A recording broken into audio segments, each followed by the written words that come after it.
This podcast is a member of the Voices of Wrestling Podcasting Network. Visit voicesofwrestling.com to hear the rest of our great podcasts, as well as show reviews, columns, opinions, and updates across the world of wrestling.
Welcome back, everybody, to Wrestling Omakase. It is episode number 119, and this week I'm pleased to be joined by two returning guests, both from the Voices of Wrestling website.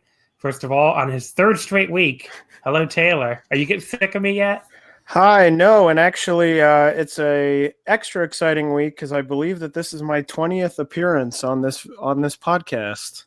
I'm glad you kept track of that because I did. Record breaking. Well, someone asked me recently and I had no idea, so they went back and counted how many times I had appeared.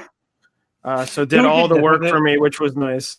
Was it I don't know. Someone in the Slack, in the Voices of Okay. Wrestling Slack did it. But yes, this is big number 20. Big number 20. Oh, it was Jack, right? Isn't that what it was? Probably, yeah, that sounds right. Jack put together like a big spreadsheet counting all the guests, and I was like, "Well, I'm glad you care enough to do it." 'Cause I have like a list by year, but I pretty much just have that so I know who to give the prestigious Omakase award bout to, and then after that, basically then I just mark off when people send in their ballots. So, which neither of you have done yet. You only have a month and a half to go. The year's not over. It's true. We're not even in the last month of the year. I did get 2 ballots already. So there you go. One from a source I did not really expect to submit a ballot at all. And the other from just a person. No point. A person. I would hate to be that person. Also on the line is Mr. Aaron Bentley from Everything Evolves. Hello, Aaron. Everything Elite. Oh, God. Did I really say that? It's a new brand. We're here to talk about a fucking AEW show, and I called it Everything Evolves. We're here to talk about how Matt Sydal may have walked out of a match or whatever the fuck happens on Evolve this past weekend. No, we're here to talk about AEW. Everything Elite. Hey, have you all heard that there's a post-wrestling podcast called Everything Evolves now? Is there really? Yes, it was just brought to my attention today. It's very funny. I did not know that. That's crazy. Someone has responded to them and said, that name sounds familiar. That's, yeah. Very funny. So, Aaron, you're here because one day in the Slack, you took a photo of yourself on one knee, and you put your hands in the air and you said, John, please let me come on the only podcast on the Voice of Wrestling Podcasting Network that still cannot get a fucking ad, and let me plug my new Patreon. So, buddy, when you give me that pleading, puppy dog eyes, I had to do it. So go ahead, right off the bat, plug the new Patreon. Well, this is kind of like an ad, so it's like you got an ad, except I'm not paying you. So. Yes, except that no money is exchanging here, but sure. No, just paying you with my time, obviously. So, Everything Elite. If you haven't listened yet, it's the world's best podcast devoted exclusively to all elite wrestling and the elite extended universe. That basically means we will find any way we can to shoehorn in anything else that's vaguely adjacent to AEW. Because, it can be boring to just talk about the same promotion all the time. So I have a sense that maybe some of John's listeners don't care for AEW, but if that's not true, if I'm wrong about that, you should check out our free show that's on the VOW network. But if you are into AEW, you should also check out our Patreon. It's at patreon.com/everythingelite. And what we're doing on there is basically it gives us an opportunity to talk about non-AEW things. So we're going to talk about New Japan and Stardom. Nate, aka Epitasis on Twitter, is going to do a show talking about promotions that are kind of adjacent to AEW, like AAA, DDT, GCW, and Hog.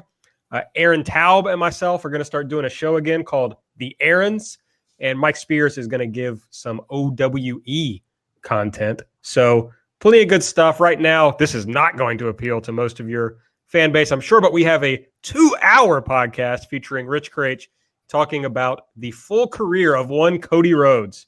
So check that out, patreon.com/everythingelite. There's a tier for every budget. What are your tiers? What are your price tiers? All right, we got a $3 tier. And at $3, you get a weekly show called AEW Light, where we preview Wednesday night's Dynamite show on Wednesday morning, because they don't announce a lot of the matches a week in advance. When we do our free show on Thursday nights, it often isn't available yet. You get that, and you get one of the bonus shows that I was just talking about per month. The $5 feed, $5 tier gets you all the bonus shows that we do, anything we put out. And that includes instant reaction shows after the pay-per-view. So we just did a Full Gear instant reaction show on Saturday night. And then there's an $8 tier that I have very brilliantly deemed the Inner Circle tier. And that gets you, it's very exciting. The Everything AEW account will follow you on Twitter, and you get run sheets from our main show every week, and then for some of the bonus shows. That's basically just for our real big fans who just want to pitch in a little extra. So those are the tiers. Wow. Sounds like a tier for every budget, as you said. That's right. That's right. So Aaron, you've made the big plug. I have. It's funny, you announced this like maybe a day after like me, Taylor, and Thomas Fishbeck in the Slack were talking about like maybe doing an Omakase Patreon for like DDT DO coverage, but it's like, damn it, they beat us to the punch. Well, that's very different content, obviously. I don't know if we would actually do that anyway. It's something we're just like banging around. I would be very embarrassed if I like started Patreon and we had like 5 subscribers. So we kept our patron number private until it reached a non-embarrassing number, and then we made it public. So it's gone okay so far. We have 58 patrons as of right now, and only going up, I'm sure. Yeah. So what's your like? Do you have like a goal in your head? I'm curious. As like a podcaster to podcaster here. Well, I don't. It's hard to say because, as you know, the numbers since we moved over to Red Circle have been a little harder to grasp. And so, my understanding from talking to other people is you can expect to convert about 5 to 10% of your free listeners, and that's what we hope to do. But I don't know exactly what those numbers are. I'm very happy. I wanted to have over 50 in the first week, and we've done that. So, from here, we'll just see what we can add. All right. Very cool. And by the way, I don't think that DO thing is going to happen for the people listening. If anyone like DMs me later and be like, "Oh, you're doing the Patreon?" It's like, no, probably not. It's more just like a time thing, Unless like the people rise up and demand it, then we might. I really want my time to be able to like, I don't know, watch NHK World or something, like some dumb fucking weeaboo shit. But how many hours are you putting in, Aaron, to this thing, you think? A lot. Because the prep is a lot of it. Rich and I talked for 2 hours about Cody, and it took me many more than 2 hours to go through his whole career and get notes ready for everything. Mike and I do a 20-minute show on Wednesday mornings, but I got to watch all of Dark and get ready for that. So, all told, I bet I've got at least 10 hours a week in this bad boy. Yeah, it's a lot. It's like a second job. So, but anyway, so that's the Patreon. So we're going to talk about a AEW show. So I guess that's a good transition. AEW Full Gear from this past Saturday night. Now, Aaron, you said you don't think that the listeners of the show are big AEW fans. Is there any particular reason for that? Well, I shouldn't say that you're not a big AEW fan, but you're not the biggest AEW fan, I suppose. And so I'm guessing people would not continue listening to this if they just completely disagreed with you. I got some real fucking hate. The show that really pissed people off was the Double or Nothing review that me and my buddy Quinlan did, because Quinlan, like, I wouldn't say he buried the show, but he was like, very mixed on it when the entire rest of the internet thought it was like the greatest show of all time. And so we got a lot of negative feedback to that episode. But like people were basically being like, what the fuck? The show was great, blah, blah, blah. So it's like, since then, it's like my other AEW episodes, I really haven't gotten any negative feedback. So I don't know if either my takes are more or the guest takes are more in line with consensus, or like all the people who listen to that Double or Nothing episode just stop listening forever, or what. But there you go. Well, I'm glad you have me on, because I called Double or Nothing the best American pay-per-view of all time. Okay. So my thing isn't even just, it's not specific to Double or Nothing or AEW. What I'm realizing watching this is I don't like American wrestling anymore. And I guess I should have known that a long time ago, probably, but I just thought it was because like WWE was so bad, that like, maybe if a promotion really rose up. But like, I like the weekly TV. I watch it every week, and I've, for the most part enjoyed it. And, I actually thought this past week's episode was like probably one of the best ones they've done, with like 2 4-star matches. But like the long like pay-per-views, and we'll get into it here in a second.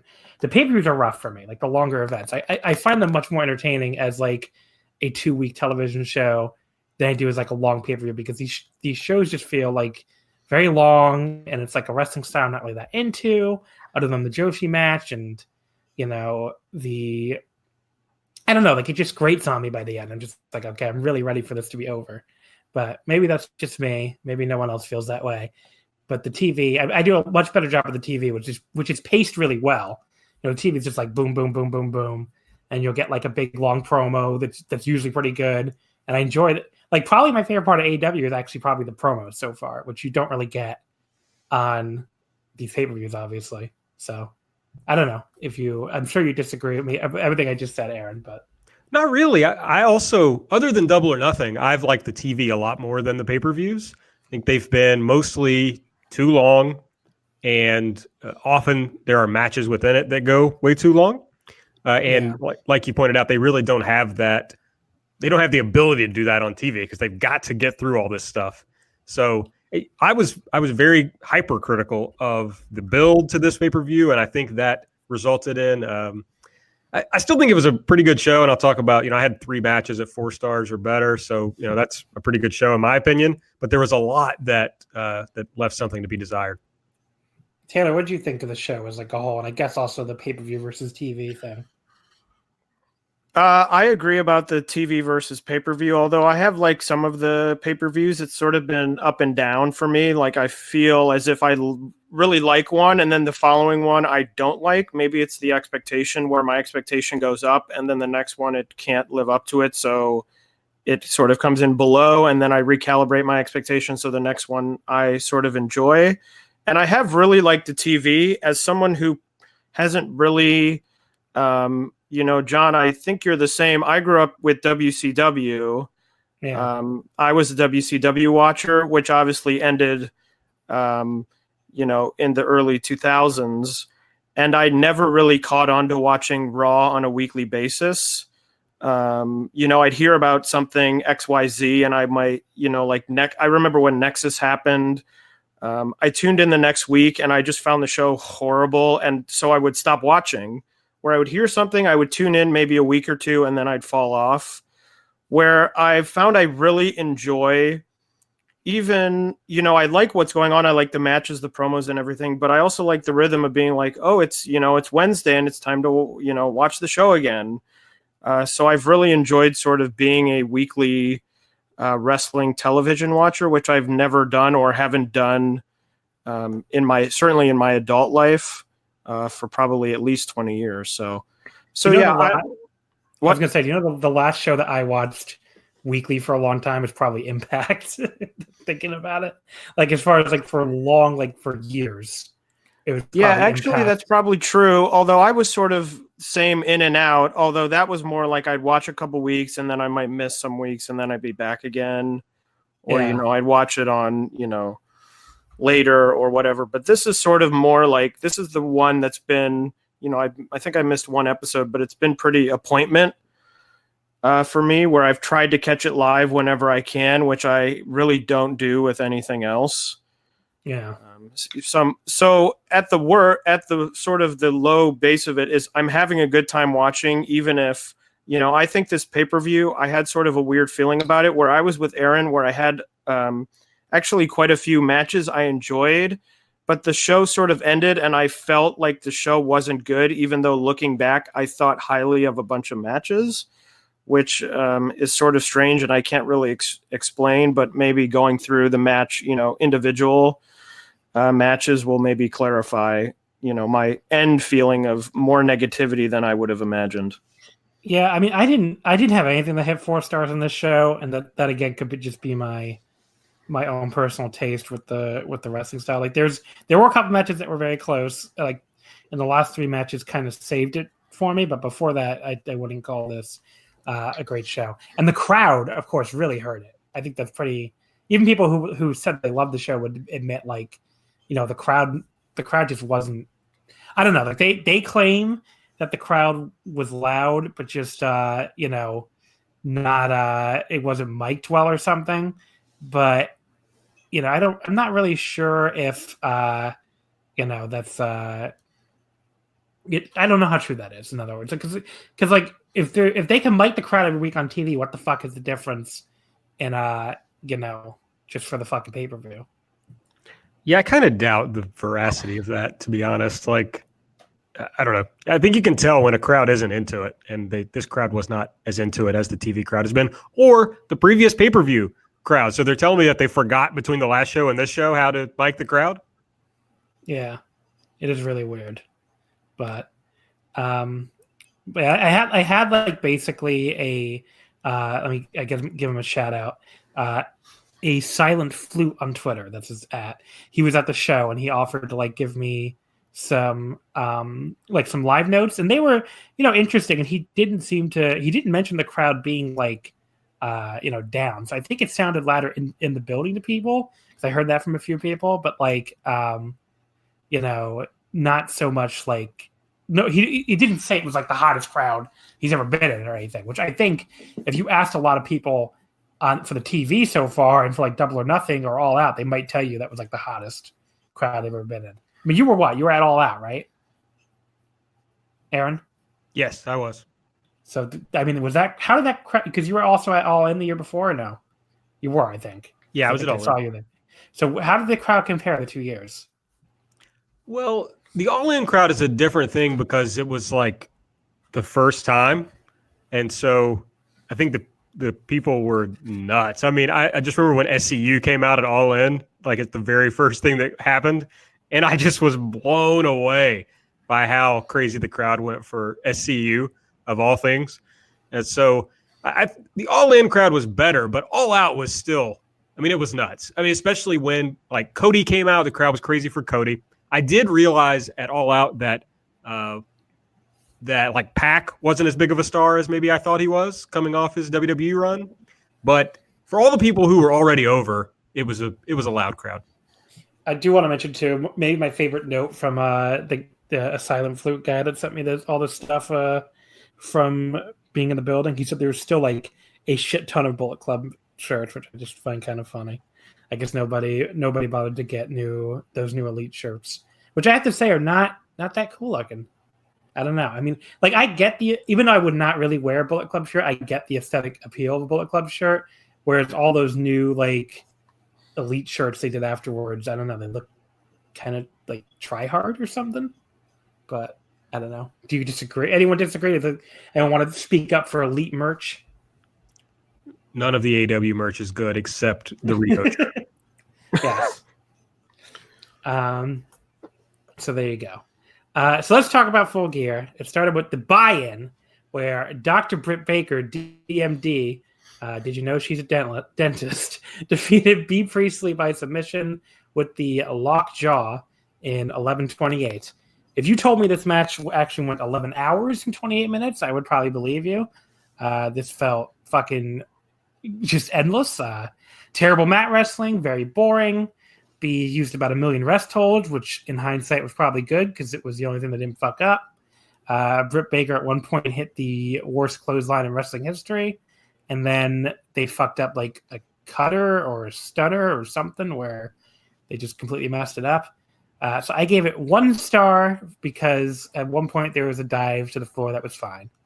That's about it. What do you think of the dentist and Bea Priestley, Taylor? Well, I thought the video that they showed before and during that countdown or wherever else they showed it was terrible. But I thought if they're going to go with this idea of Bea being dangerous, she should have come out and knocked Britt down, kicked her in the back of the head and knocked her out and pinned her 1, 2, 3, because then all of a sudden you've got a big heel that you've just put over to be like, oh, this person is very scary. Instead, they do sort of an even match where Bea wins, and then at the end you're like, well, who cares about this? No, Britt Baker won. Oh, that's what I meant. Britt Baker won. And you're like, oh, well, I guess this is all done then. And who cares about Bea because she's obviously a loser. She can't, win a match. So I thought it was not good. Britt Baker is not a good wrestler. She's not even really a great talker. She's a dentist, though. She is a dentist, but I don't know. I've never been to her practice, so I don't even know if she's a good dentist. She may be terrible. Maybe I'll have to visit, set an appointment, and get my cleaning or whatever. But yeah, match I did not enjoy. What I would say about the other thing I want to mention too is like you talked about that countdown video. You can use a legitimate injury in as part of a wrestler's persona without it being like that fucking work shoot horse shit where she didn't call me afterwards to tell me ask me how I felt. She's your fucking opponent. Why the fuck should she be calling you because she gave you a concussion? That's so fucking stupid. I mean, like, look, Chris Benoit broke, was it Sabu, right? He broke Sabu's neck, and that's why I got that crippler Chris Benoit nickname. They weren't like, oh well, Chris Benoit, wasn't very fucking cooperative. No, they were just like, he crippled the man. He's the crippler. So Bea Priestley could have been, I don't know, the fucking concussor or something or something where she knocked people out, like you said, and got in there and knocked her the fuck out and pinned her. You would have been like, oh, Bea's so dangerous. She knocked her out again. Instead, it's like, oh, well, Bea is dangerous, but they have heat, and she didn't call her. It's like work shoot bullshit, and then she loses anyway. So, yeah, this is really bad. Aaron, are you going to defend the fucking dentist? I'm the highest person in the world on this match. I think that's clear. I thought it was absolutely fine. Britt Baker is very bad, and a lot of her clunkiness hurt the match. But I thought Bea really got some good stuff going during the match. It's just they couldn't really complete what they were trying to complete because Britt Baker is an above-average pro wrestler. The problem with the build for me was, yes, the Britt Baker promo sucked, but they had a really good promo from Bea that they basically just posted on Twitter. And if they had run, she said you're a fucking dentist. Yeah. And I don't think Bea's a great talker. Like in Stardom, she doesn't strike me as a great talker, but this was a really good promo. But of course, the problem was that they intended to put Britt over. So, what are you going to do there? I kind of hoped, it looked to me like Kenny had kind of won the battle in the Divas division. In the women's division. All right, that's worse than me calling it everything evolves. What's funny is I was going to call it the Joshi division. I was like, that's not right. My brain went to Divas division. So I thought maybe Britt was being cycled down. Like, yeah, she wins this match, but it's overshadowed by the angle right after. But then their social media, like earlier today, was like, Britt Baker getting back on the path to challenge Riho. I'm like, fuck. So I thought the match was fine, but I'm not excited about Britt Baker ever wrestling. Also, it was just one other point. It was very weird. I did note through the night in other matches that people were kicking each other in the back of the head, or at least near the back of the head. And I'm like, it's very weird that this one match, it's sort of frowned upon. Oh, they're very dangerous. But in other matches, no one really says anything and it's fine. Yeah, it doesn't really make any sense. But yeah, so really bad and continues a string of like, I don't know, what was the All Out pre-show? I don't even remember now. Because obviously I remember that Double or Nothing fucking Battle Royal. They had the women's Battle Royale. Oh yeah, that was pretty good actually. There was one that was good. Yeah, so I guess it was All Out. So they're 1 for 3 in these pre-shows. They have to get over. Like, there's 2 people that they're pushing really, really, in a really shitty way. And like it's really detrimental to the company. Britt Baker, and the other one I know from your tweets you're going to disagree with me on, Aaron, but Sean Spears. I mean, if they got rid of both of those people, my enjoyment of this company would like shoot into the sky probably. No, I'm not really going to defend Sean Spears. I just think that the hate he gets is outsized for what he is on the show. That's fair, I guess. We'll talk about when we get to it. Match number 2, the Proud and the Powerful defeating the Young Bucks. That result came in 21 minutes. Wow. I wonder why this match felt so fucking long. With the Street Sweeper.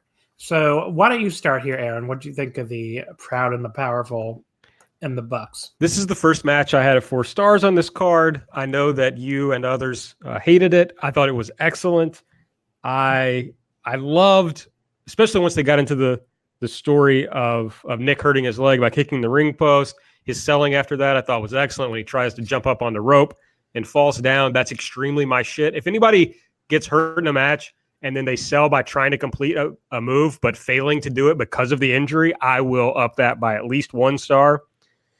I liked, them trying hard to fight back, when Matt was hurt, but they kind of couldn't make it all the way. I think this match was mainly hurt for people because their expectation was Spot Fest leading off the show, which may have been a better way to start the show, to be honest. But I think people, because of that, downgraded what was a very good match on its own. Taylor, what do you think? Well, I guess I'm one of the people who disagreed. I thought this was terrible. I did not like it.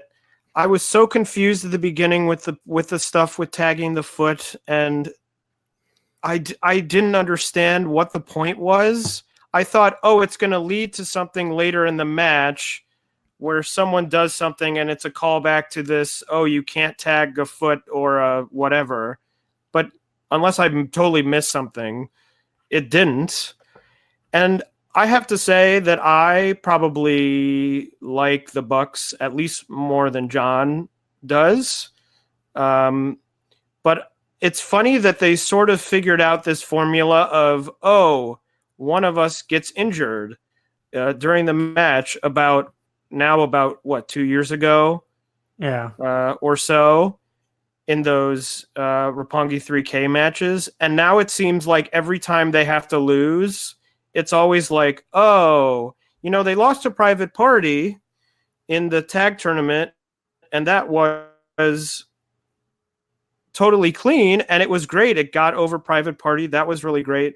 But it does sometimes feel like they say, okay, well, we're going to lose, and we'll always have the built-in excuse of, I hurt my back. My back is hurt.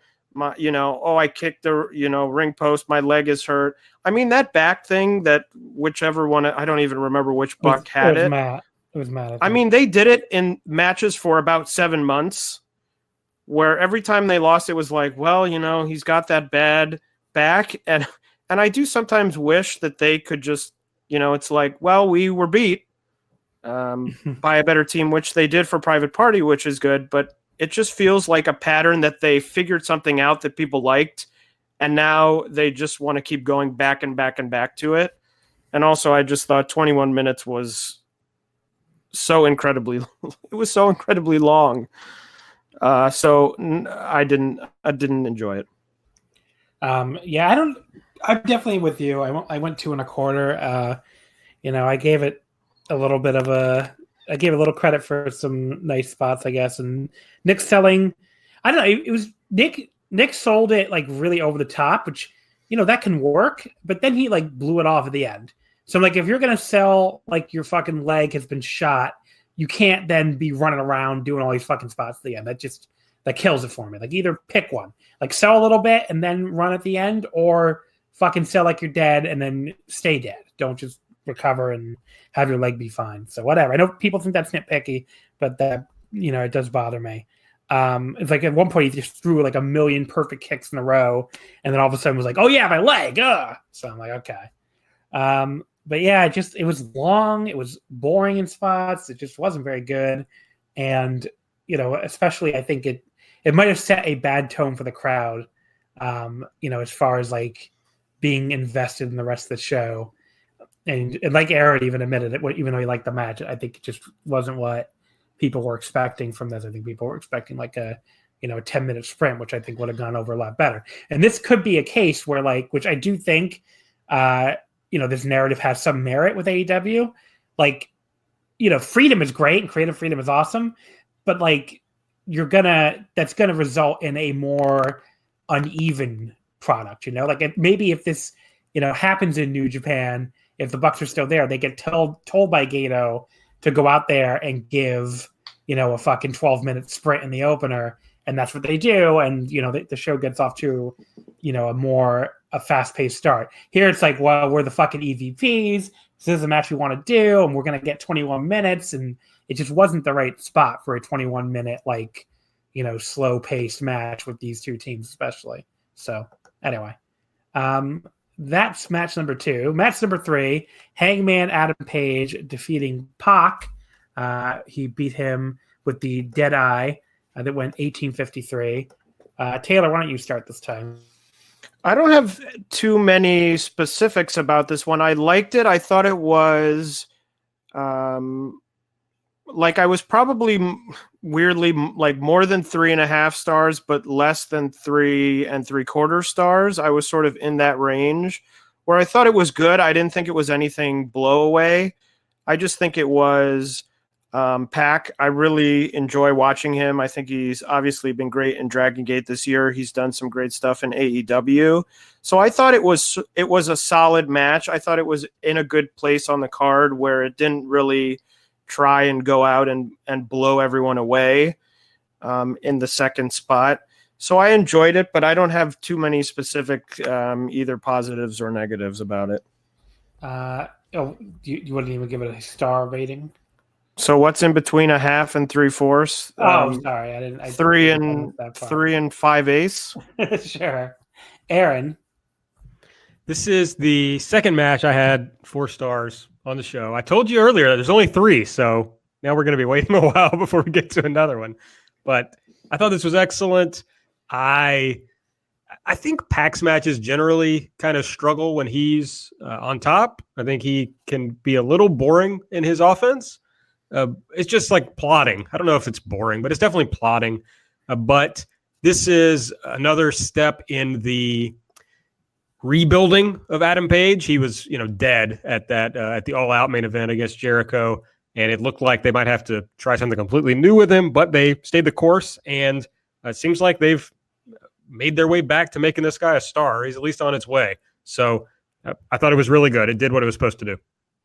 I didn't like this as much. I liked it. I went 3 1/4, but the complaints I would have were that I just found Pac's long heat segment very boring, and it felt like again 2 matches. This is back to how the show was structured. I don't know if I would have started with 2 straight matches that 21 minutes and almost 19 minutes that both featured really long heat segments. That may have been a factor in why the crowd was so often so dead on the show. It did finally get fun around the 15-minute mark with a lot of moves with a Z, so that was good. I enjoy the moves. And then Pac went for whatever the fuck his submission is called. I can never remember. But the brutalizer. Thank you.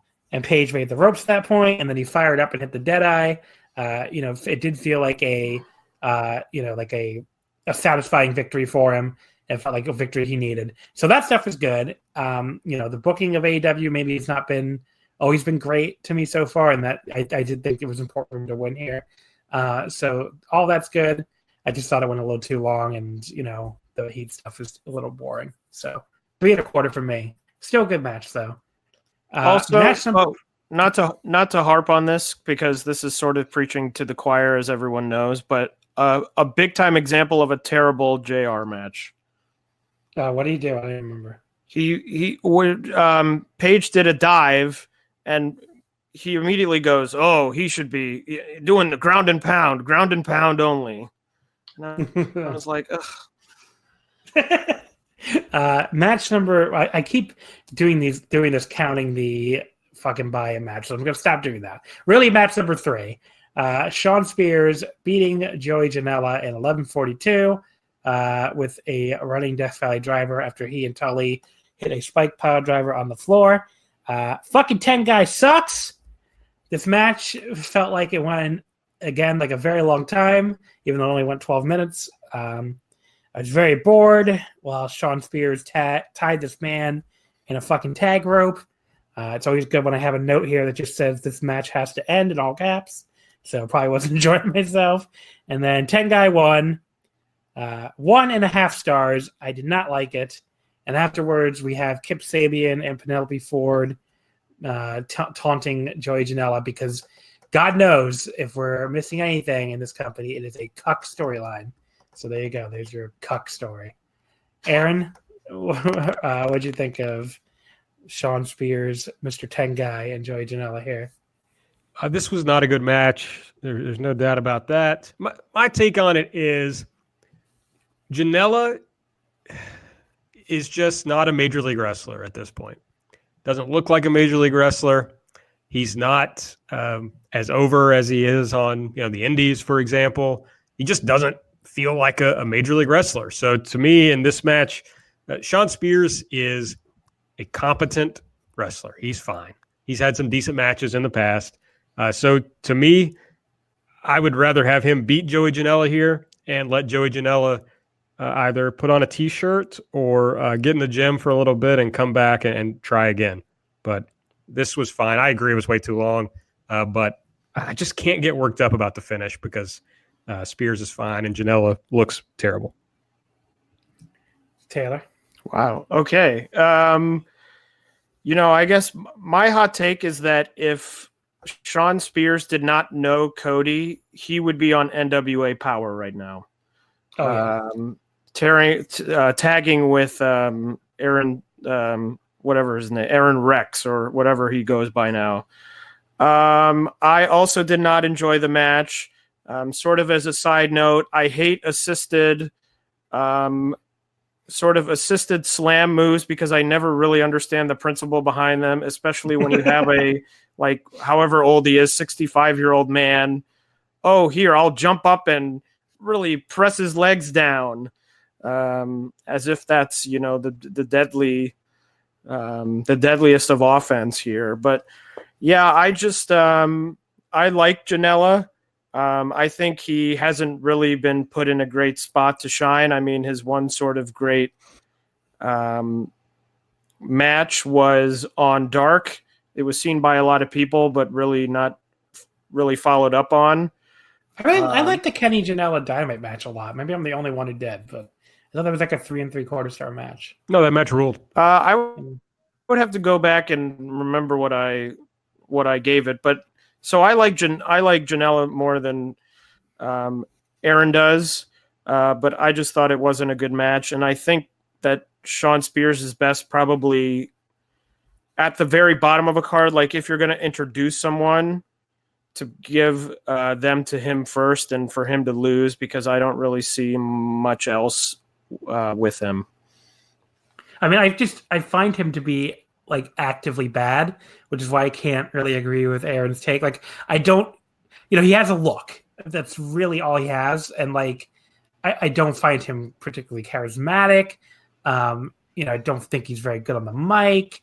And especially I don't find him, I just find his matches to be like the exact style of like fucking WWE Performance Center guy that like I do not need to ever watch. So, I don't know. If he went away, it would help my enjoyment of this promotion. It just feels like even though he's not on TV every single week, he's on TV and on these pay-per-views way more than any of his talents could possibly justify.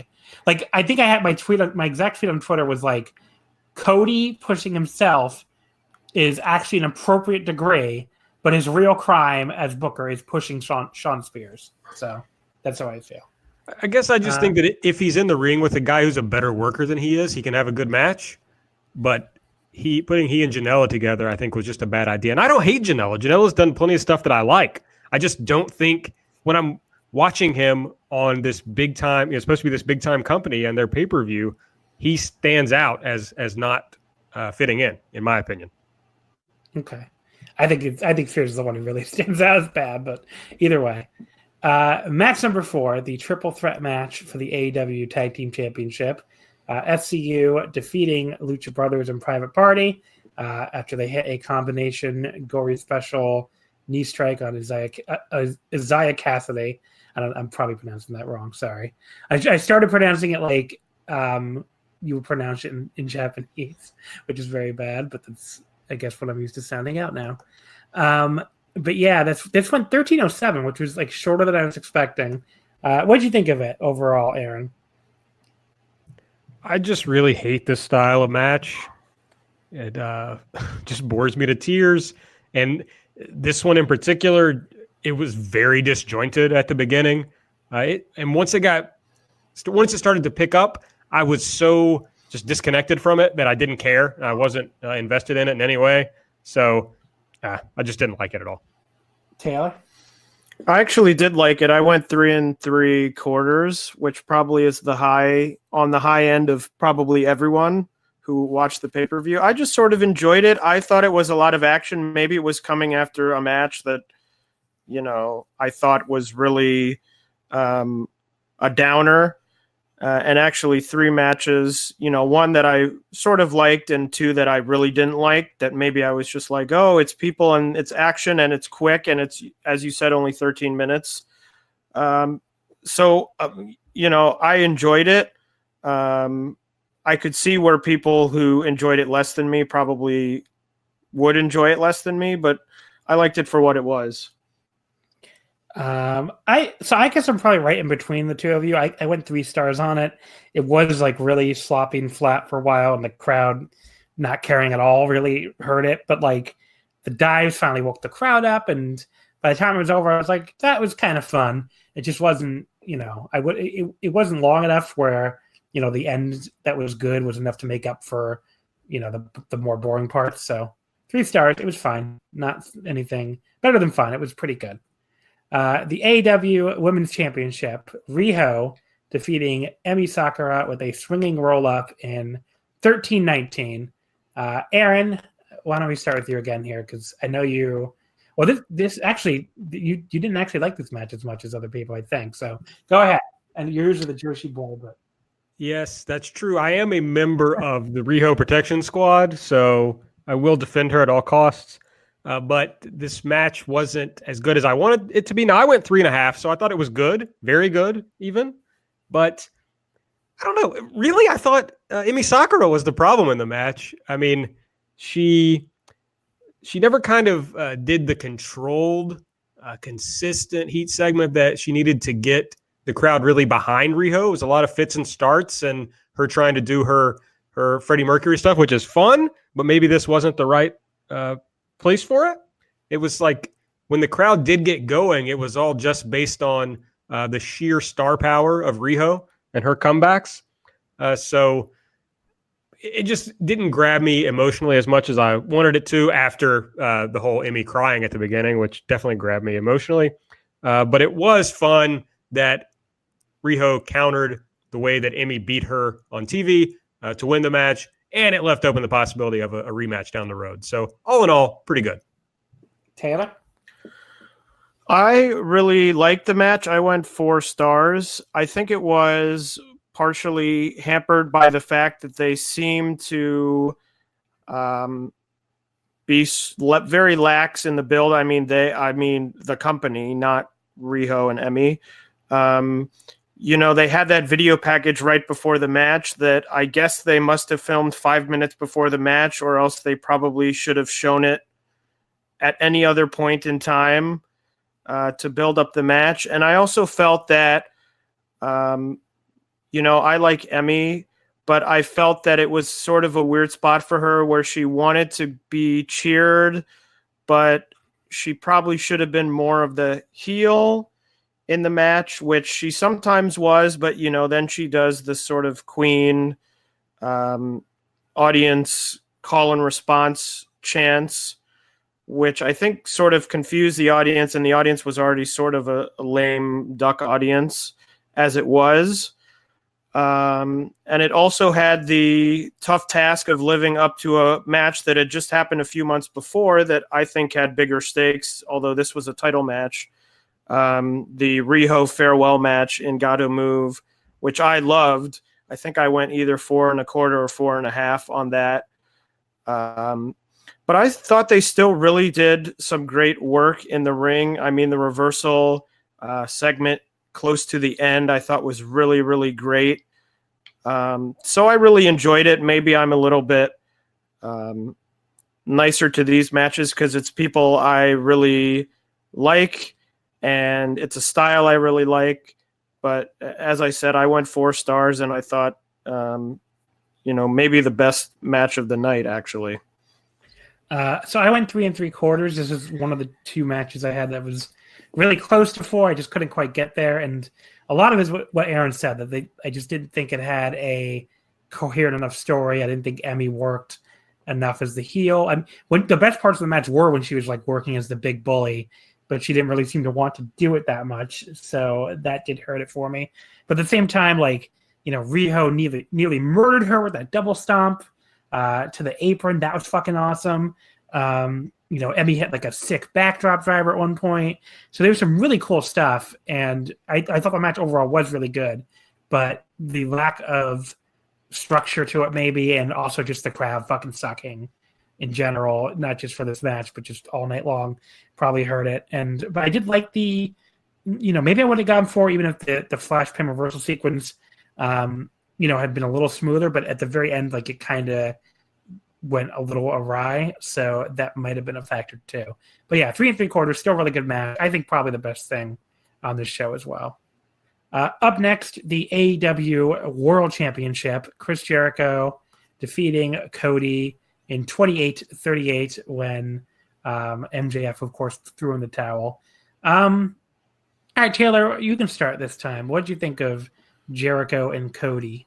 So this is not really a style of match that I enjoy, although I ended up really, liking this match in a way. I went 4 stars flat again. I think definitely helped by Cody taking the header on the ramp, which was really a cool visual and really shocking, even though the first time they showed it on camera, it was missed accidentally because Jericho got in the way of the camera. It's just sort of that thing where it's that kind of match where lots of things are happening that aren't actual wrestling, which I often associate with sort of a WWE style of match, like Jericho going out to Cody's mom and Cody's mom going, fuck you, and slapping him in the face is sort of a thing I connect with a WWE style. But even so, I did enjoy it. I was invested. I wasn't spoiled. I didn't know because I watched it the day after. So I didn't know who won. And so it was really a good back and forth. It's a type of match where I gave it 4 stars this time, but if it were to become sort of the style of these title matches, I think pretty soon I would start to lose interest. So overall, I thought it was good for this one time, for this certain match. And I'm interested to see what the title matches are down the road, especially now that we know that Jericho still has the title. And so maybe is more likely to do these sort of gimmicky matches than I think Cody probably would be. So yeah, I liked it enough, I'll say. Aaron? I love this match. This is the last match I had over 4 stars. I had it at ... 4.5. It's going to be on my match of the year list for sure.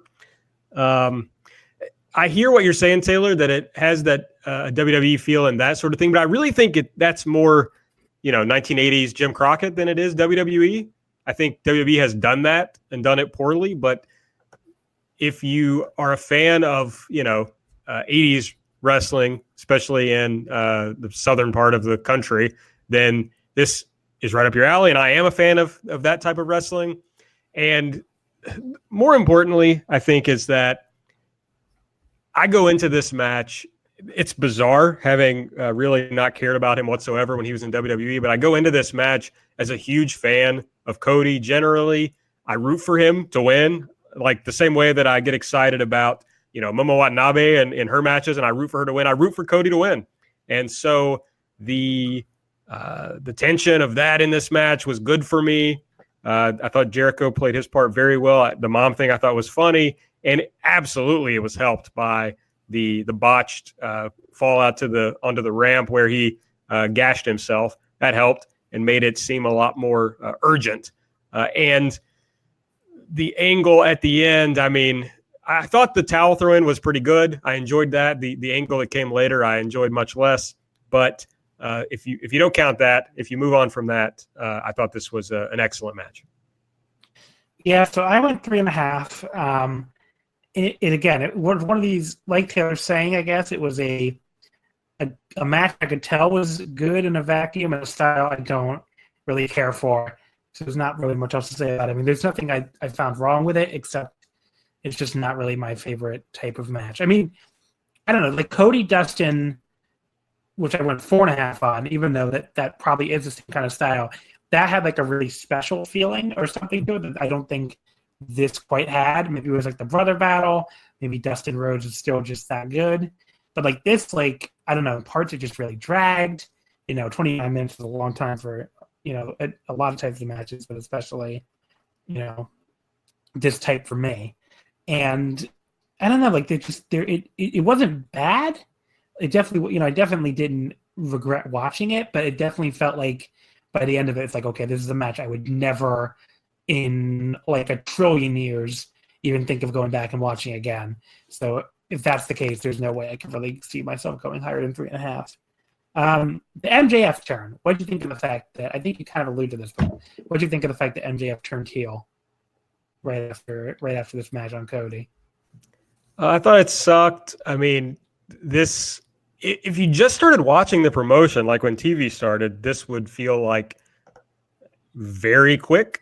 If you've been watching BTE forever, then yeah, it's kind of got this slow build to it. But I thought they should do this like a year from now. I thought it should be more of a thing that kind of builds to get there, in that you have two guys who have very different interests. And so I would like to have seen that play out, of them starting to realize that their interests don't align. But instead, this is the part, Taylor, where I would say this felt more like a WWE thing, where it was just this quick, kind of out of nowhere turn that really served the story poorly, in my opinion.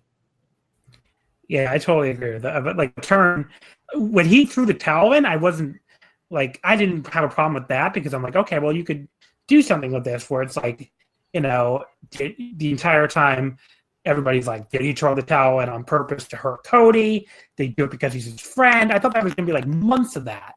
Like, was that your first thought too, Aaron, when he threw the towel in? Because that was definitely my thought. Yeah, I thought, okay, this is a nice little like thing to keep this story going. But I mean, I wasn't in love with it when it happened, but I was like, okay, I can get this. But yeah, then to immediately go to the complete turn was disappointing. Yeah. What do you think, Taylor? I'm sort of undecided. I actually didn't even mention, Aaron mentioned that he liked the towel in. I hate the towel throw in as a match ending idea. I've just never liked it in really any match I've ever watched where someone else throws in the towel. I don't know why. It's a legitimate way to sort of have a match to end, especially it's a real life sort of match ending. So I don't know why I'm so opposed to it, but there's just something about it where I don't love it. Insofar as the turn, MJF's turn, I don't really know. I actually thought while I was watching, I said, oh, Cody's going to turn heel and beat up MJF in the moment. And then, of course, he, kicked him low and turned heel. I thought that they were going to wait longer as well, just because it seemed like that's what they were doing with a couple weeks ago with MJF having the chair in the ring and thinking about that. I thought that they were going to keep going. I mean, I think a lot of this is all in the follow-up. If they botch the follow-up, I think we'll look back and we'll say, yeah, we were right. It was too soon. But I don't know what they're capable of. I've never really, they've never really done something like this. Obviously, Cody's sort of floated between heel and face, but it hasn't been sort of a structured, okay, now he's turned, he was a heel with Dustin and then the match ended and he sort of became a face again, just naturally, sort of. So I think I'm going to reserve judgment until I see the follow-up and what they do with it. The controversial main event, the lights out match between Kenny Omega and Jon Moxley. Kenny Omega won the match with lost the match with when Moxley hit the double arm DDT on the exposed wood. This went 38-46, a long fucking time. Aaron, why don't you start? What do you think of Moxley and Omega? I'm of two minds about it. Like, it was kind of fun seeing some of this stuff in a big time pro wrestling environment. And there were times when I thought it was a lot of fun, but it definitely went on too long. There were definitely parts that added nothing to what they were trying to do. A lot of the setup was too much. So I give them high marks for trying to do something different on like big time American wrestling pay-per-view. But I'm just not sure they executed it as well as they probably had planned it out.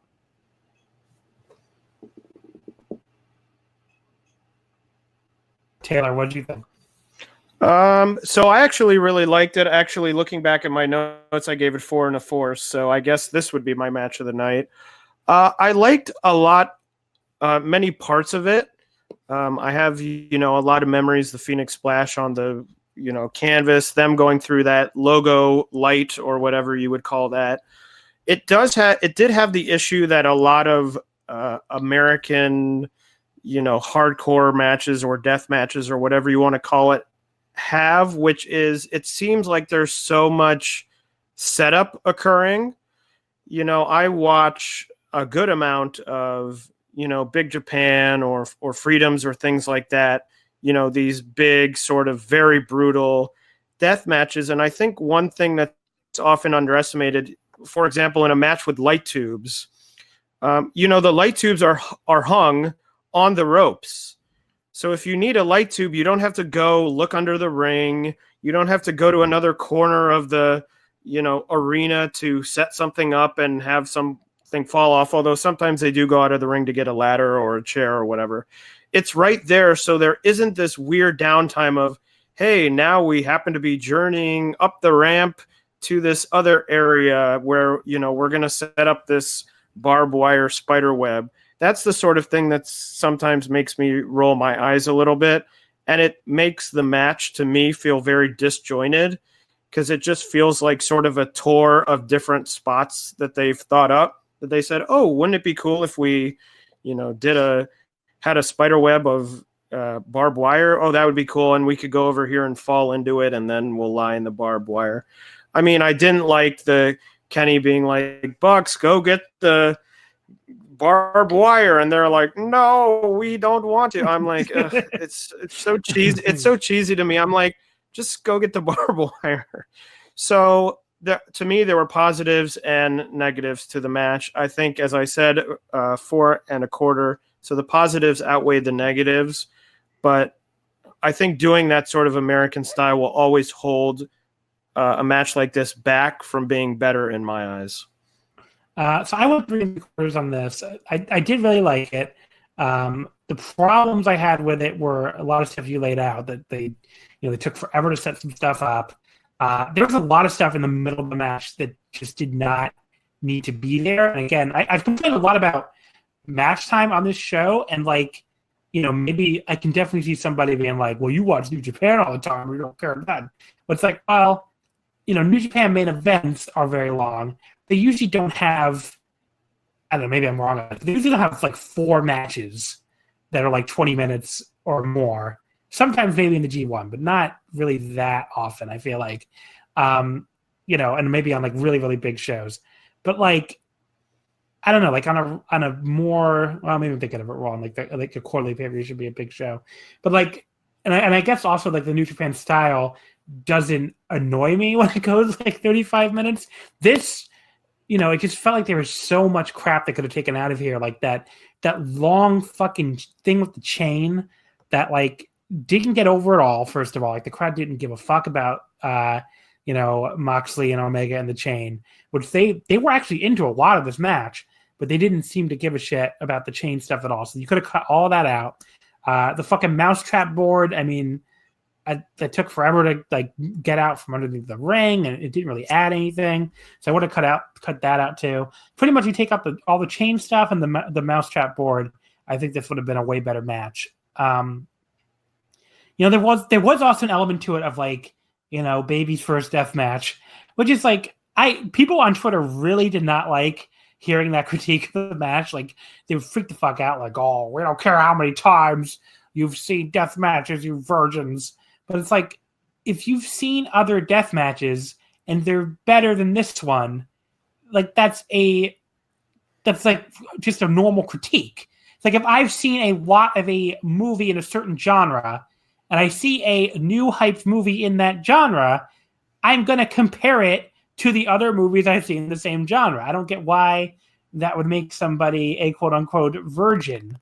But like, that was like the kind of fucking complaints you saw on Twitter. And it's just like, yeah, if people watch a lot of matches in this style, they're going to compare it to other matches in this style. It's not really, some fucking gatekeeping, mind-blowing thing. It's just something people are naturally going to do. So anyway, I just thought it compared, kind of unfavorably to a lot of other like deathmatch style matches. Not that it wasn't still very good, but they're not. Neither one of these guys are Takeda. That's really all there is to it. Maybe some light tubes, like Taylor said, would have helped, but they didn't have that clearly. So overall, going through the show again, the last three matches really saved it as far as being. It took it from being like a show that I would have given like an unequivocal thumbs down to being like a thumbs in the middle, maybe leaning down. But I definitely think way below Double or Nothing and All Out. Probably, I guess, on par with Fyter Fest, or maybe a little bit better than Fight for the Fallen. But I didn't really. These three are the three weakest AEW shows, and this is by far the weakest of the pay-per-views. Taylor, any final thoughts on Full Gear? Yeah, I guess as I mentioned up top, there were a bunch of matches that I liked, but I sort of left the pay-per-view feeling sort of down on it as a whole. And I think now, having gone through this and sort of, gotten my feelings out on it, I think the issue was even the matches I enjoyed, the women's title match, the men's title match, and the main event, they're all matches that I enjoyed, but as I was describing them here, I said, I enjoyed them, but also I had XYZ big problems with them. I had big problems with the women's build. I wasn't crazy about the format of the men's title match. So I think that's probably why I left maybe feeling more down than I would have expected, because even in the things I enjoyed, I sort of found some bigger flaws than I probably would have expected. But, I'm excited to see, sort of every step with AEW is a new step to see, okay, now they've had a pay-per-view while they've had TV, how does the TV respond? What do they do differently? So, I'm still excited to see the show, still keep watching, but not a home run show for me. Any final thoughts, Aaron? It's hard for me to process this promotion because I do a podcast about it every fucking week of my life. So sometimes I feel like, okay, that show's over and I just move on to the next show. But like, I think this was probably a better show than All Out, and definitely better than either Fyter Fest or Fight for the Fallen, but doesn't even approach Double or Nothing, which, as I said leading off, like I thought it was really good. So it was fine. I mean, they're starting out. I'm going to give it some time before I really go one way or the other on the promotion generally. But, it could have been a lot worse. I think it's fine how they're doing so far. They're going to have so much time to build before this next pay-per-view. They've got to build more feuds than like one, Yeah. preferably. So I'm hoping they'll do a better job before the next pay-per-view. That was a big problem with the show. I mean, really, when you look at it, like Cody and Jericho was the only feud that felt like it was really anything. So, the one thing I want to say too is this comparison is probably going to annoy some people. I turned this show off and turned on the New Japan show that was going on in San Jose at the same time, and it really was something going from AEW like directly to New Japan like that, because it's like you're exiting a promotion. What's the best way I can put this? One has no walls and like no structure at all, which can be good, in a lot of ways. Like that can be a positive, that you're building this entirely new foundation. You're starting with nothing. You could do anything you want, but it did feel good to turn on a show and like be back in like a world with walls, like be back in a world with structure. So I don't know where this is probably like some weird, bad political analogy to this, but like just be back in like a world where like, things make a little more sense, I guess is the best way to put it. But yeah, it was an experience. Also, the crowd in San Jose was a lot hotter than the crowd in Baltimore. So I don't know what the fuck was wrong. If there's really anyone to call out as like the biggest problem of the show, was that fucking crowd in Baltimore. I don't know what you guys are doing. If it really was miking or what, but well, John comes out as pro wall on this podcast. Anyway, so let's talk about some Japanese wrestling. Enough of this American crap. Noah the Best 2019 Battle of Aesthetics, November 2nd, from the Ryogoku. This was of course the first of the three big Sumo Hall shows from last weekend, but the last one to air. It aired 8 days later on November 10th on the G Plus Japanese satellite network. So we're going to start at the top here with these Japanese shows, because like the undercards of these shows really isn't that important. We can blow right through them. Also, Aaron did not see a couple matches on the show, so he'll tell us. It's match 10 and 9. So there you go. When I skip him, it's not because I suddenly hate Aaron. It's because he didn't see them.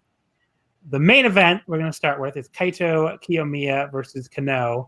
Kiyomiya defeating Kenoh in 31-10 with a Tiger Suplex hold, his sixth defense of the GHC heavyweight title. I guess I'll start with you, since you're not going to be able to talk about the next two matches, Aaron. What do you think of the GHC heavyweight championship? It was a classic Noah match in that it went on way too fucking long for what it needed to be. I guess there are probably people screaming at their phones or whatever they listen to this on right now, because I didn't say that about some of the AEW matches. But my God. And here's what really irritated me about this match. Early on in the match, so Kenoh, does gets the heat on Kiyomiya, and Kiyomiya starts his comeback, and the crowd is roaring. And if you go back to the start of this match, when they announce Kiyomiya, you can just hear the announcer's voice echoing throughout Ryogoku. The crowd does not give a fuck. But at this point in the match, they are roaring for Kiyomiya's comeback. They're excited to see him win. And then the match goes on for like 15 more minutes. I think if they would let him build naturally in these matches and have him win when the crowd is at its peak, they would really do much more of a service to him as a wrestler and trying to build him as their top star. So there was a lot of good stuff in this match, especially like the first half. The Kenoh heat segment was very good, and it did what it was supposed to do, but they took the match way past where it should have ended. Taylor, what do you think?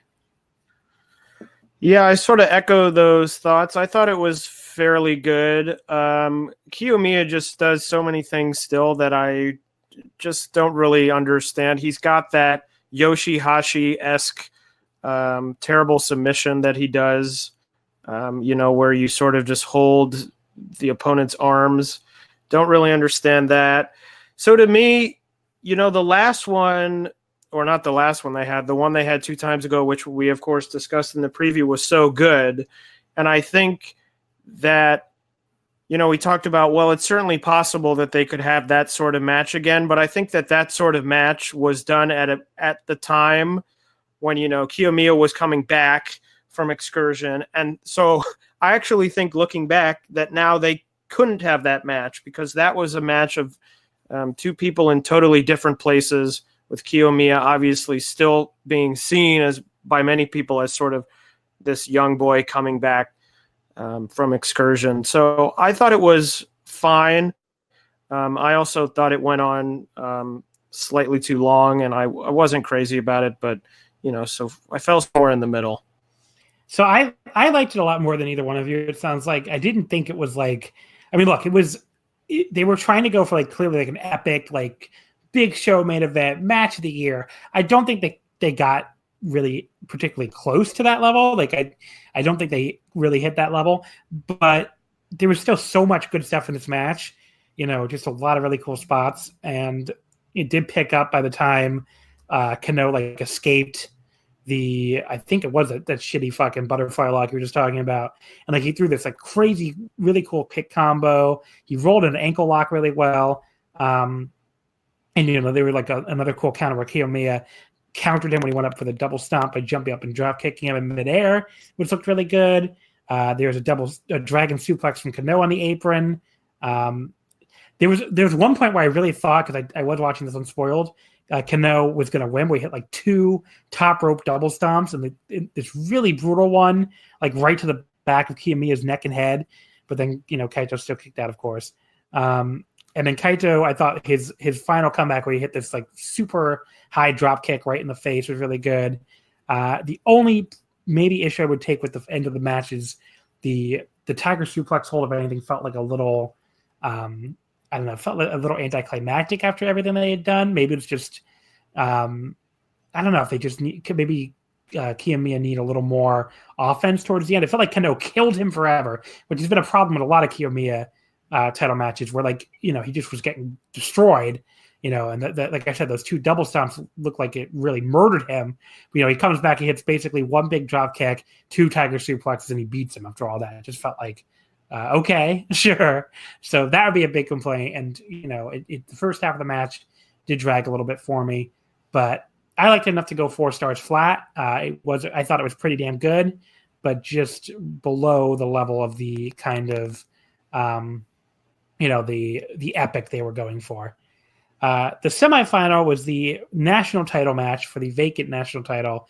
Takashi Sugiura defeating Michael Elgin in 21-35 with an Olympic slam to become the first champion. I didn't really like this that much. I thought it was okay. Some people I think really do still love Elgin, and I guess I'll be curious to hear your thoughts on it in a second, Taylor. I just thought, like, it just felt like the same kind of like Elgin playing Japanese pro wrestler thing that he's been doing for the past couple of years, without like a ton of passion or a ton of interesting stuff in there. And Sugiura is so fucking good at like being this dominant wrestler. That's what I want to see him do, like just fucking kill people. I don't really think the way this match is structured, where Elgin really took most of the match, really plays to Sugiura's strengths at all. I don't think he's like a world-class seller or anything. I mean, he's fine at it, but like when you have a guy that's so fucking good at working from the top, why would you not have him work for the top? I think it would have been, or at least work a more even match, where it felt like Elgin just destroyed him, and it just didn't feel like that played into Sugiura's strengths at all. But yeah, they formed each other a lot. It kind of dragged on. There was like a one spot I really hated where Elgin like slowly countered the guillotine from Sugiura by like pulling his arm away while making like really dumb and bad faces. That wasn't good at all. But yeah, I went 3 stars. There was some stuff that was fine and some stuff that was good, but like just wasn't not up to the level I think they were going for. What'd you think, Taylor? So this is the first Elgin singles match I've watched since he left New Japan. I saw him at the AAA New York show in a trios match. That was the first time I had seen him at all since he left New Japan. And when he left New Japan, his last few singles matches, I just totally was out on. And so I was sort of interested to watch this, and I just started watching, and it felt like I was staring into like a black hole or something, because I really just had no like I wasn't sitting there going, I hate this. I didn't love it. I just sort of had no feeling about it. Like it just felt like nothing to me. And so I don't even really know what to say, because it ended and I was like, I don't even know how I feel. I don't even know if I care, at all. So to me, it was just sort of there. I guess in that case, it would be, 2.5 stars, I guess. But yeah, I just really have no feelings. I didn't enjoy watching Elgin, as I mentioned, near the end of his New Japan run. And this felt sort of like more of the same with this, I think you just said it, John, this sort of fake, I'm a strong guy, this is Japanese style wrestling and I'm a strong guy and we're going to chop and be real tough. But for some reason, his style of it just doesn't connect with me at all. Yeah. I did see some people raving about it, so I was curious if you were going to be one of them, Taylor. But match number 9, the special singles match, Great Muta defeating Naomichi Marufuji in 12:05 with the Shining Wizard. What's your take here, Taylor? It's funny in a way that I didn't think it was a great match, but I thought it was good based on my expectations going into the match, where I could see, this sort of, they go out and they're like, oh, we're going to have a great match. And they go out and it's just a total clunker.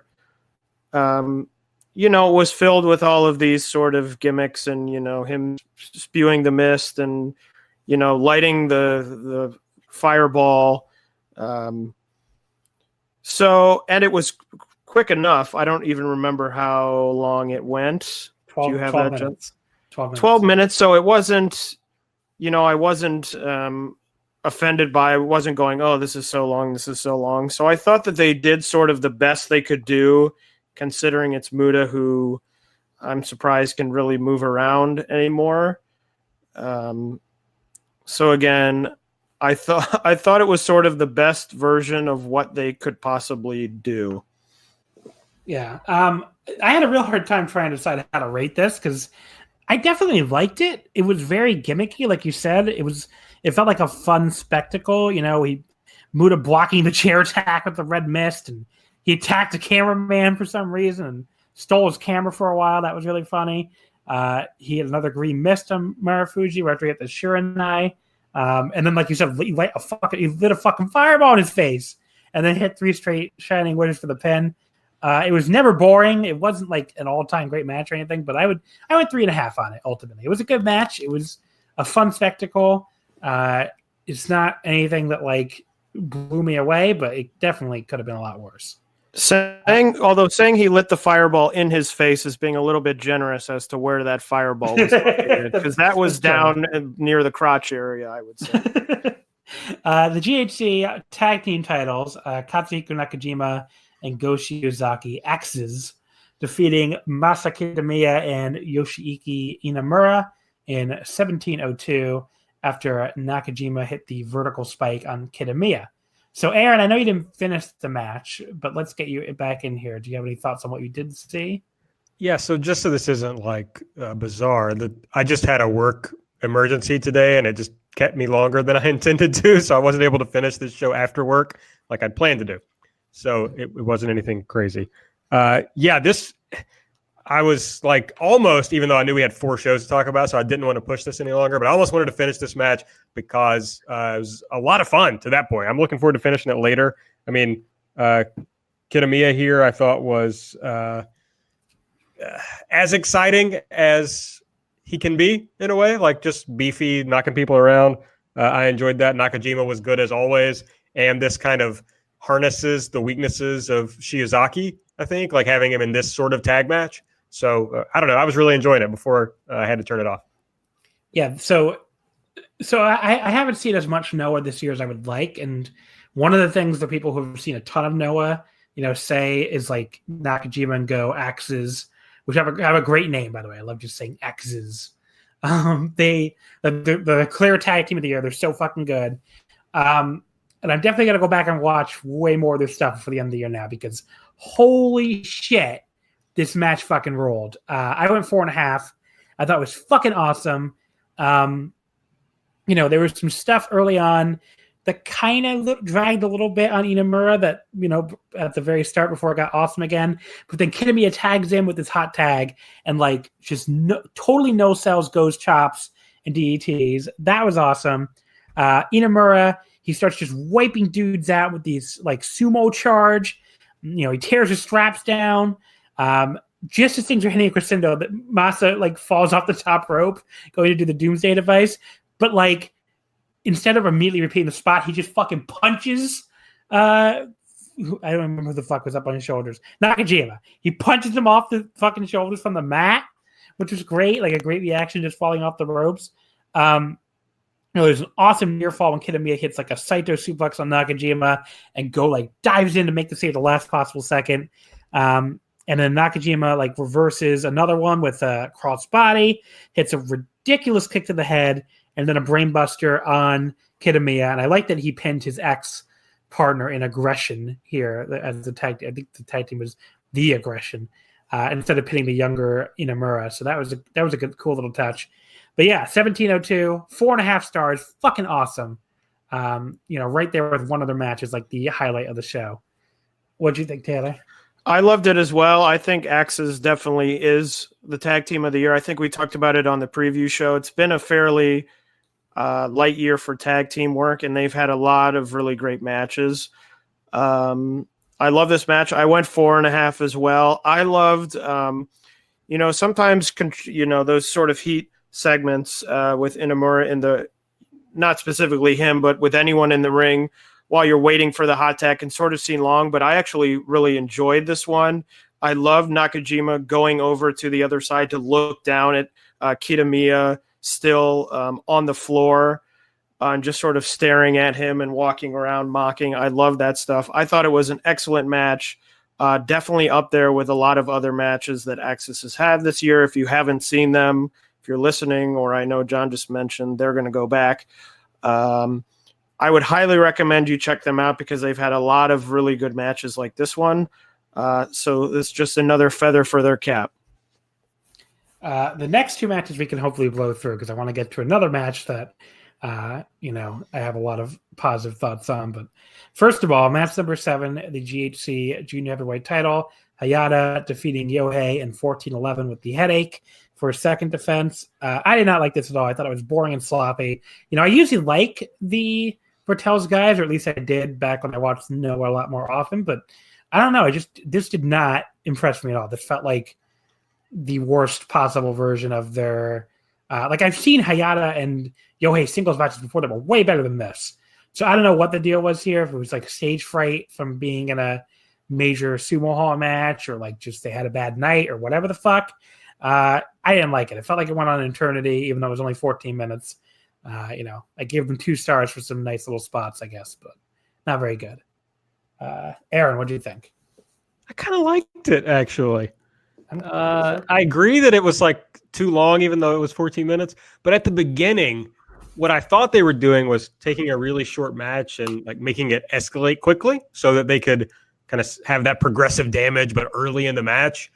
And if they had finished it in about 7 or 8 minutes, that would have really worked, I think. So it was too long, but there's a lot of fun stuff in it. I don't know that I can't agree that it was boring, John.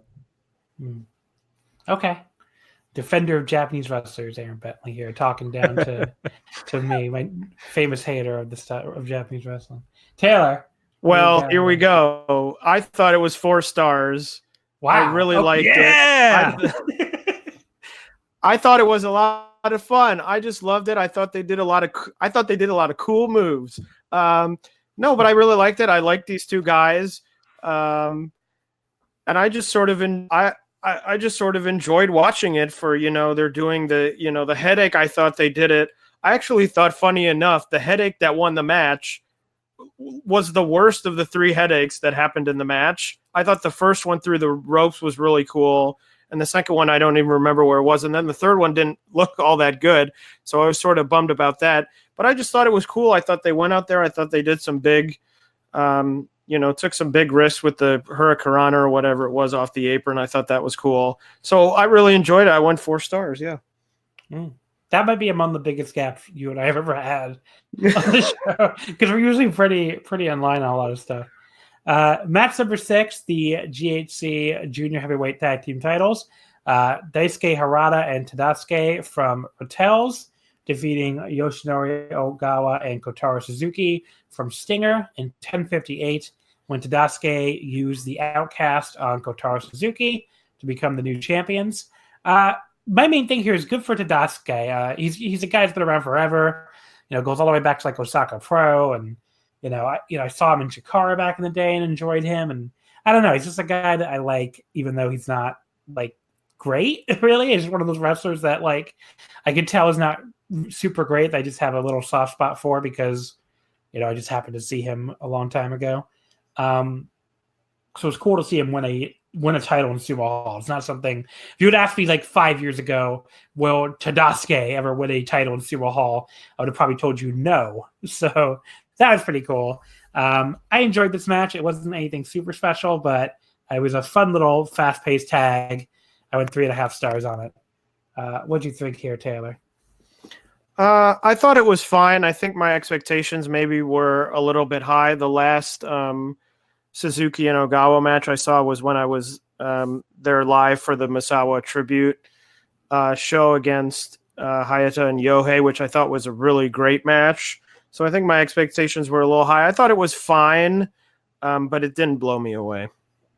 Aaron? My main takeaway, like watching this whole show, was why are there so many people in Noah that I like, but I don't really like Noah that much? Like Kotaro Suzuki, I really like. Daisuke Harada, I like. Yoshinari Ogawa, every time I see him, I worry that he's ill, but I like watching him anyway. So this was a good match, but there's just something about the environment that I just can't get over when I watch Noah, even though I like a lot of the wrestlers. Match number 5. This is the other one that like I fucking loved on the show. Kazuyuki Fujita, old fucking Ironhead, defeats Shuhei Taniguchi in 7:57 via referee stop with a sleeper hold. Look, I am not going to apologize for marking the fuck out for this match. Like, this is the kind of match that I was sitting here just watching and just like, doing little fist pumps. Like, I loved every single second of this. It starts with like Shuhei giving Fujita this ridiculous like soccer ball kick while he's down, and like this enormous back suplex on the apron. We actually get a Taniguchi chant, which I think I've heard like maybe one other time in my entire life. This is a former Maybach, if people don't know who this is. Like, he's, career underachiever. Not a guy you think of as like a great worker, but he was fucking on fire here. And Fujita's awesome. I mean, Fujita, like, he can do his style of match, and he could do it really well. And this was his style of match. There were these brutal headbutts from Fujita that busted Shuhei open. There's a strike exchange with a bloody Shuhei, like, eventually winning with these huge forms, this double sledge. The crowd's going, like, fucking nuts at this point. For Maybach Taniguchi. Fujita, like, recovers. He power bombs him down. He soccer kicks him repeatedly. And he puts him in the sleeper. And the match gets stopped. I went 4.5 stars on this. I thought it fucking ruled. It's only 8 minutes long, so you really should watch this. It's just a style of match, you're not going to see that often in Japanese wrestling, and maybe anymore. Maybe you could say that's good because they did fucking beat the goddamn shit out of each other. But like, it's the exact kind of reason why I would always tell people who say, with a blanket statement like Enochiism is terrible or everything about Enochiism sucked. It's like, no, at least go back and watch like Kaz Fujita's matches, because he had some awesome matches, just like this one with like, Hiroshi Tanahashi and Katsuyori Shibata. I think he even had one with Bob Sapp that was pretty good when, Sapp's New Japan one wasn't great, obviously. But like, definitely go back and watch some of that stuff if you like this match, because this is like what I would call quote unquote good Enochiism. Aaron, what'd you think? Yeah, this fucking slapped. Can't say enough good about it. I'm not sure I would go 4.5, but it's definitely like a 4-star match for sure. I'm looking at Cage Match, and the fact that the vaunted Cage Match inmates have the main event of this show rated higher than this match makes me want to commit violence. Taylor, what'd you think? I also loved it. I was at 4.5 stars, and I just have to say, a couple weeks ago during the Blood Money show, there were a lot of people running around saying how good the Brock Lesnar Cain Velasquez match was, which was a match that sucked. And then watched this match and said it wasn't very good, and those people are wrong. Who are those? Who did that? I don't even. There were really people who did that on Twitter. Not on not on Twitter. Okay. The Brock and I like the Brock and Kane like for what it was, a 2-minute fucking work shoot, but like the people I know on Twitter that love that would also love this. So like it's a lot of crossover there. But I sense now you're subtweeting like somebody Voices of Wrestling or something. So I am, yes. I am, and I don't know why I'm subtweeting because they probably will never get to this point of the show, but that's okay. Okay. Match number 4, Eddie Edwards, Atsushi Kotogi, and Chris Ridgway. These are the last 4 we can probably really go through really quickly. Defeating Masaki Mochizuki, Minoru Tanaka, and Super Crazy, 11:30.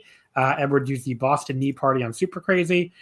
This was probably the best of these undercard matches. I enjoyed this a lot. I went 3.5. It was the highlight was Kotogi in there, like trying to fight both Mochi and Tanaka at the same time. And he tried to like fire up and they responded by like simultaneously punching him right in his fucking face. That was awesome. This match was good. I enjoyed it a lot for what it was. And I'm glad they gave him like 11.5 minutes to do some cool stuff. What'd you think, Taylor?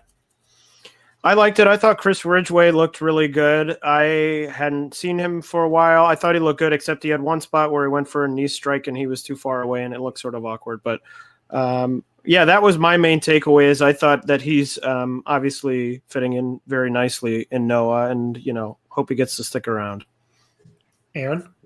My favorite part of this was Eddie Edwards looking like he would hang out with like Lil White or somebody. Like I could see him like in a music video with Lil White. Talking about Xanax or something. So very weird look for Eddie Edwards. That was my main takeaway from the match. Match number 3, Kazushi Sakuraba, Hajime Ohara, and Nosawa Rongai, defeating Osamu Nishimura, Hiroki, and Junta Miyawaki in 8:20. Sakuraba used a figure 4 leg lock on Hiroki. This was fine. I didn't get much into it. I didn't really even write anything down about it, so I guess I wasn't paying close attention in these 8 minutes, but I remember it being fine. Anything to add about it, Aaron? Sakuraba rules. I like this quite a bit. Taylor? I also like Sakuraba. I thought Miyawaki had a good drop kick at one point. But those are my only 2 notes on the match. So he's another like Noah rookie. Noah, like we talked about the last time. They have a mixed bag with these rookies lately. Like Hitoshi Komano is in the opener still like chilling basically, and they really haven't done anything with him. And I don't know. I guess we'll see if the current batch can kind of break free of any kind of Noah curse lately. Well, Inamura is doing well. That's one, I guess. Match number 2, Noah the Classic. Tomoe Honda and Mitsuo Momota beating Akitoshi Saito and Masao Inoue in 10:10. Momota used a Samson clutch on Inoue. Aaron, I know you love this match, so go ahead. Oh, God, I fucking hated this match. I know this is cliche now, but do not at me about this match. Don't do it. That's it. Taylor, do you want to also bury the olds? I will say that last time I saw Honda and Saito in the ring, they were both sobbing. So it was nice to see them here not sobbing. And that's my positive takeaway from the match. I enjoyed all the eye rakes. Look, it's a bunch of old men having a fucking good time. I don't know why you gotta be such a grump. It was like 10 minutes long. Obviously, it wasn't good, but like, it's not supposed to be good. It's supposed to be let's laugh at the old men, and it did its job what it was supposed to be. Match number 1, the opener: Mohamed Yone, Quiet Storm, and Hitoshi Kumano defeating Kazuma Sakamoto, El Del Wagner Jr., and Kinya Okada. 6:08, a moonsault press. Oh no, Wagner actually. Sorry, the second team won. Wagner pinned Kumano. This was a fun little energetic opener. I went 3 1/4. I didn't write anything else down about it, so I guess I didn't really care that much. But I enjoyed it for what it was. Taylor? The only thing I could really focus on was Hijo del Dr. Wagner Jr. sort of looks like from the Super Mario movie, the Koopas or whatever they were with the big bodies and the tiny heads. He just has a head that doesn't seem to be properly sized for his body. Aaron, anything to add? Quiet Storm lives on. That's really it. So overall, as far as the show goes, I would put it like maybe a little bit above Ryogoku-tan, maybe like about on par. Definitely well behind well behind Ultimate Party, and I would, I guess, put it behind Power Struggle too, which I thought was a more consistent show than this. Like this had really high highs. Like, you know, definitely do not miss that fucking Taniguchi and Fujita match. Do not miss the tag title match. Like those two matches were fucking awesome. And I would say the main event's worth watching. It's, you know, 30 minutes long. So maybe, and a lot of people seem to disagree with me on having it like at 4 stars. So maybe you don't want to commit 30 minutes to a match that people have been more mixed on.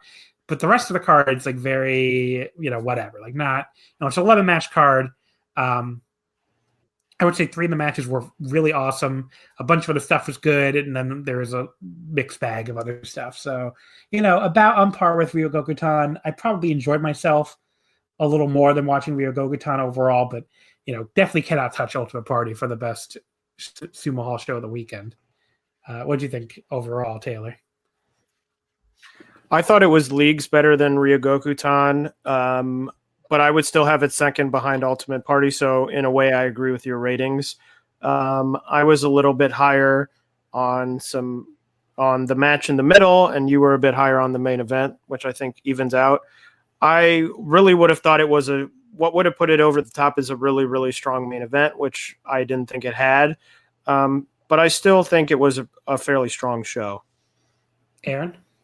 Yeah, I pretty much agree with Taylor. There's a lot of good stuff in the middle. It made me think, oh, maybe I should be watching more of the Noah, like middle of the card. But the main event did not get me excited to come back for more of that. All right, so that's Noah. So now we're going to move on to some Joshi with 2 different shows. First of all, we're going to talk the SEAdLINNG show, the Dynamic Showcase, Kawasaki Monogatari, which is like a fable, basically. Well, I guess they put right there, Monogatari story. So there you go. November 2nd at the Colts Kawasaki. So Taylor, do you know anything about like the history of the building? They kind of like went into it in one of the pre-videos. It's just it's a building that they used to be run a lot, right? By like other Joshi companies. Yeah, I guess I don't really know that much about the history of the building.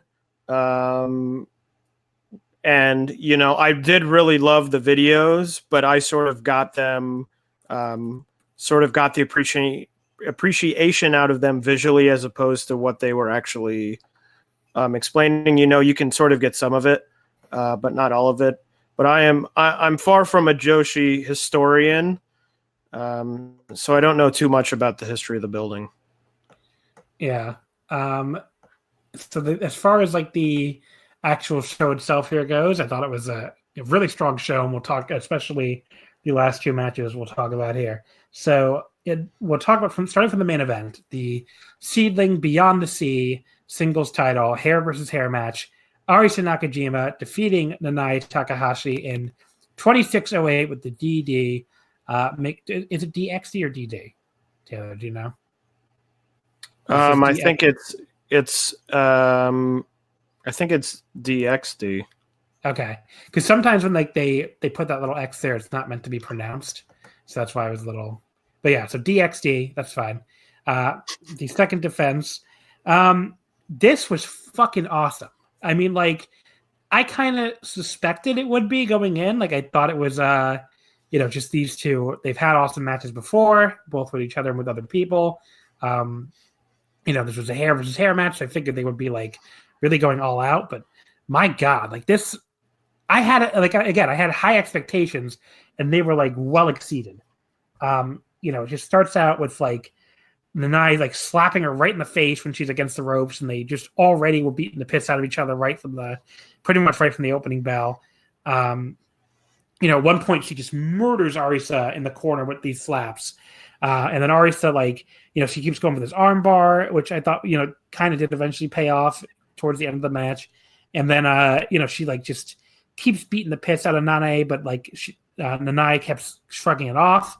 And then Arisa hits like the absolute spot of the match where she hits this double foot stomp off the top to the floor, which like that looked like it sucked for Nanae Takahashi.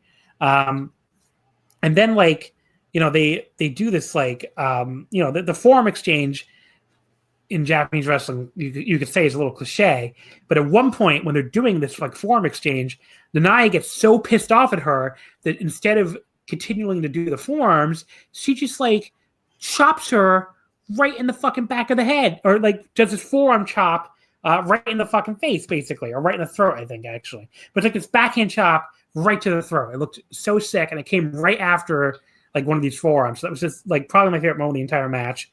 Then at that point, Nanae like headbutts her to hell, and then puts her down with the hard right hand. And we got the KOTs at that point, but like obviously Arisa comes back and eventually pulls off the win at the end. I went the full 5. I thought this was an incredible match. For people who think that joshi is like not what it used to be, it's not stiff anymore, which I disagree with in general anyway. But like, it's not, it's all about cute girls being cute now or whatever. Like this match, it's like 2 fucking mean women beating the fucking shit out of each other. And if that's what you want out of your joshi, like you will absolutely love this match. So I went the full 5. It's my number 3 match of the year, right behind another joshi match, Mako and Sari, and also Naito and Shingo. So an incredible match here. And, I had 3 5-star matches going into the weekend of November 2nd, and then 2 that occurred that weekend. So it's just funny how that works out with this and the NXT Japan tag on the BJW show. Taylor, what did you think of Arisa and Nanae? So I also went 5 stars. I mean, Arisa is my favorite wrestler in the world. I love SEAdLINNG. It's maybe my favorite promotion. I thought that they built the match really well. They've started doing a sort of an interesting thing that I think in a way is smart and in a way sort of is strange, in that they've started doing these press conferences for the next show on their Nico Nico airings of the previous show, which in a way is sort of weird because it gives away the results of the show you're about to watch because they do it before. But it also helps to build these matches up. So they had the press conference on the airing for the October 6th show where Arisa had a title defense, which she obviously won. And it ended up that they just sort of stood up and started slapping each other in the face, which was amazing.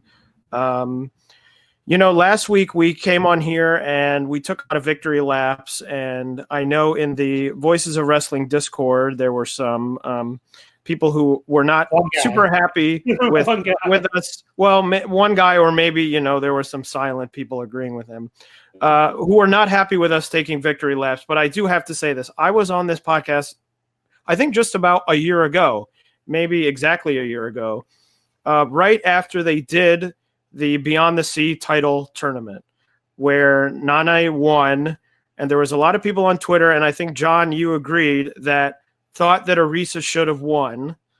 And I, at the time, said, I think that they're building something to a bigger win for Arisa, which is this. So I was correct. And it turned out that this was such a huge match.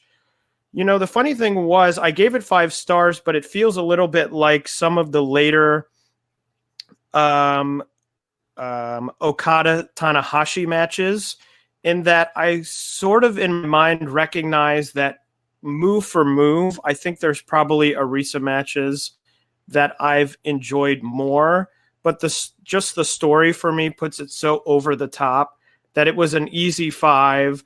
I mean, the scene afterwards with the hair being cut and Arisa standing in the back and crying, it's such an amazing thing. I mean, it was such a huge moment. And of course, as I said, Arisa is my favorite wrestler in the world, delivered a match that she's capable of. I love the Nanae with just a straight punch at one point in the middle of the match, which really shocked me. So I loved it. Went easy 5 stars.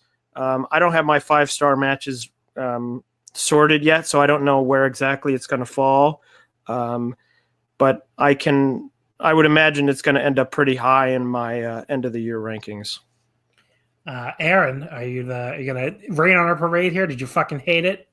I did not fucking hate it. That's for sure. I wasn't as high as either of you on it, but I think that's easily because I was parachuting into this match. I don't know the story. I'm a fake fanboy. I heard a lot of hype about it. The video beforehand got me hyped. But honestly, the best part of the match to me was the haircutting ceremony.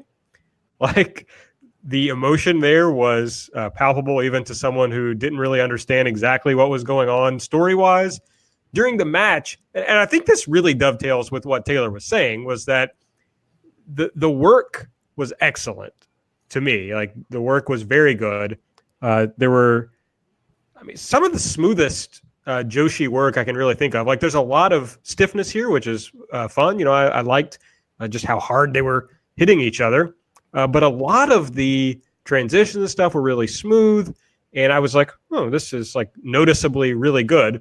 But there wasn't that emotional connection for me. So that held it down. There wasn't a point when I really wanted one or the other to win. I was just kind of going along for the ride. So even with all that, I'm at like 4.25. But it just didn't rise to that next level emotionally for me. All right, well, 4.25 is lower than I expected to hear, but that's fine. Only 4.25. You hated it. Exactly. I thought it was one of the worst matches of the year. The semifinal, the SEAdLINNG Beyond the Sea tag team titles, Yoshiko and Hiroyo Matsumoto defeating Mima Shimoda and Asuka. Of course, not the WWE Asuka, the all-caps Asuka, I guess you could say. In 1803, after a diving senton by Yoshiko on Mima Shimoda, their fourth defense. Taylor, what did you think of this one? So I was a little disappointed in this one. I think I had pretty high expectations going in. Matsumoto and Yoshiko's title match the month before at the October show I mentioned was really, really good against the two Meis, Mei Suruga and Mei Hoshiki, which I really loved. If you haven't seen it, I would say search it out. And I'm definitely beating the drum as Asuka for a maybe, top 50 worldwide worker, because I think she's really amazing. It just never really got to the point where I was really hooked in the match. I would probably go something like 3.5. I think maybe part of it was they knew that the main event was going to be an epic match, which it ended up being. So they didn't want to go out there and, tire out the crowd or anything like that. So I thought it was fairly good, but below my expectations. What did you think, Aaron? Yeah, pretty much the same. There was like a lot of hatred in it, which I enjoyed. Like it felt tense at times, so that was fun. I was just ended before I wanted it to. It couldn't quite get to that next level, but I would go about 3.25 on it. So I guess I'm the high one here. I went 4 stars flat. Thought it was really good. I liked Matsumoto at one point, like just beheading Asuka with a lariat, and then the ref gets bumped, and Shimoda like just fucking beat the shit out of Yoshiko with a chair. And Yoshiko eventually pinning Shimoda with a diving senton. I thought it was a real stiff battle. I could definitely see where it came off a little disappointing, but I definitely didn't think it was a bad match. I thought it was a really good match. So, match number 4, the 3 versus 3 tag here. Tsukasa Fujimoto, Makoto, and Maria from Fujimoto's from Ice Ribbon and Maria is from Marvelous. They defeat Miyuki Takase, Sayuri, and Yu in 1656. The Venus Clutch by Fujimoto on Yu. This was fun. First of all, Max Voltage, like the Takase, Sayuri, and Yu team, like rapping, basically like, I don't know, they had like a mic on their way down the ring. It was quite wild. I just remember them saying they are Max Voltage a lot. So a couple big notes I have from this. Makoto, one of the things I heard a lot from, like, I would call deep Joshi Twitter, since I, like Aaron, I too am a fake fan. I don't watch a ton of like non-Stardom, non-Tokyo Joshi. Like I watch, I parachute in for big shows like this, but I don't watch nearly as much as lots of other people. So I will call quote unquote deep Joshi Twitter. They said Makoto's awesome now. I'm like, what do you mean Makoto is awesome? I mean, she was like years ago, a few years, not that long ago, like a year or two ago, I would say she was like fucking terrible, like one of the worst wrestlers I would see get booked everywhere. But she's like, I figured she got booked because she's like 5'6", which is a lot taller than most Joshi wrestlers, and she has like a striking look. So fine, I got it, but she was not very good. But then people would say, no, she's really good now. I'm just like, what are you talking about? When I watch her here, it's like, okay, I get it, because she's like, first of all, she does a way better job like using her size like to her advantage. Like she just runs people over with these big boots, which she never used to do in the past, and she looks a lot more like comfortable in there and looks a lot more like she's actually hitting people. So, that's obviously a big improvement. So that's one thing I noted right away is Makoto looked, is good now. The deep Joshi Twitter was great. The other big thing is Yu is like gigantic, like really big. She looks a lot bigger than she did even back at the WXW DDT show I saw over the weekend. So she's put on a lot of size. But yeah, I thought the highlight here was Makoto and Sayuri having a great slugfest right around the 10-minute mark. And Fujimoto ended up pinning Yu with a cradle. I went 3.5. Could have got even higher if it went a little bit longer, but it was fun. Aaron, what do you think? The actual highlight of the match, John, was when you clearly did not really know the dance very well and was trying to just watch the other two to pick up on the moves. That was hilarious. I loved it. The Max Voltage team just kind of yelling at each other was also hilarious. The match, I was not quite as high as you on it. Didn't think it was that great. A lot of waiting around for the next spot, but it was fun. I mean, it would be hard to go below like 3 on it, but it didn't do a ton for me. Taylor? The rule of Max Voltage is that whenever they do the dance, someone has to be there who doesn't really know what's going on. So Yu was definitely continuing that tradition. Last time it was Nanae, who didn't really know the dance. So maybe one day they'll all figure it out, but maybe not. I thought the match was really good. I'm really happy to see Sayuri back. She was off in the world of MMA for a while, which obviously wanted her to do well there, but I definitely missed her in the world of Joshi. She was so great. She actually, a few years back, had a mixed tag with Mochizuki and Kenoh and Mayu Iwatani, which was so great. And then I think like the month later she left. So I was glad to see her back. Love Fujimoto. So it was just a lot of people I really enjoy watching. So I think I was probably closer to you, John, at 3.5. But yeah, a fun, like you said, a fun little match. Also worth noting too, like Sayuri, she was she was Hikaru Shida's partner before she went off to MMA. Like they had a great tag team run in Sendai Girls, and they had another tag title too. Where the fuck am I thinking of? Was it Oz Academy? Maybe, right? I feel like it was Oz Academy. I could be completely wrong, but was it? Let's find out. Okay. Yeah, it was Oz. Yeah. Oz and Sendai, So they had a great tag title run, and I would love to see them, reunite somehow. Shida's not doing a ton, I guess, of Japan anymore, but maybe they could. I mean, they still, I guess, are in what's it called together? Makai.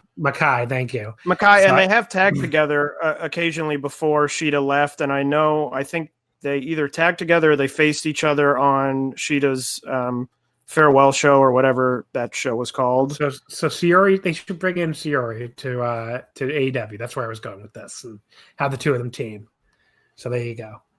Match number 3, Aja Kong and Yumiko Hotta defeating Kaho Kobayashi and Ayami Sasamura from 2AW in 12:07 after it looked like a vertical drop brainbuster by Aja Kong on Sasamura.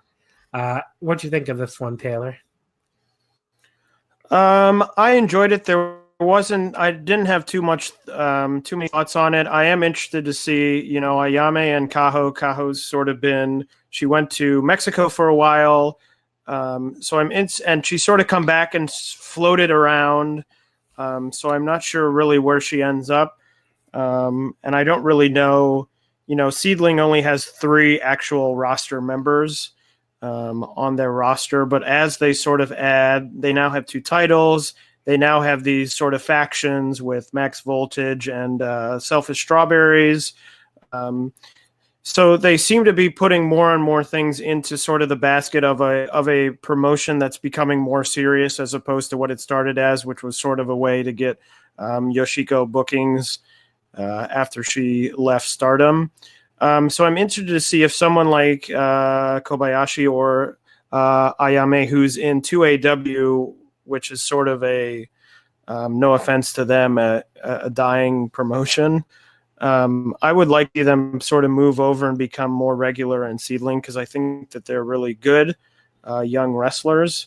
So that's really my sort of related thoughts about this match. Aaron?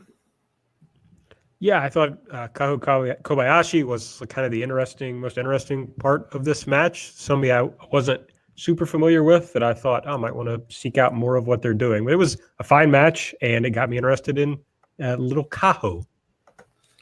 The first 2 matches we don't really have to talk a ton about because they're both like so clipped.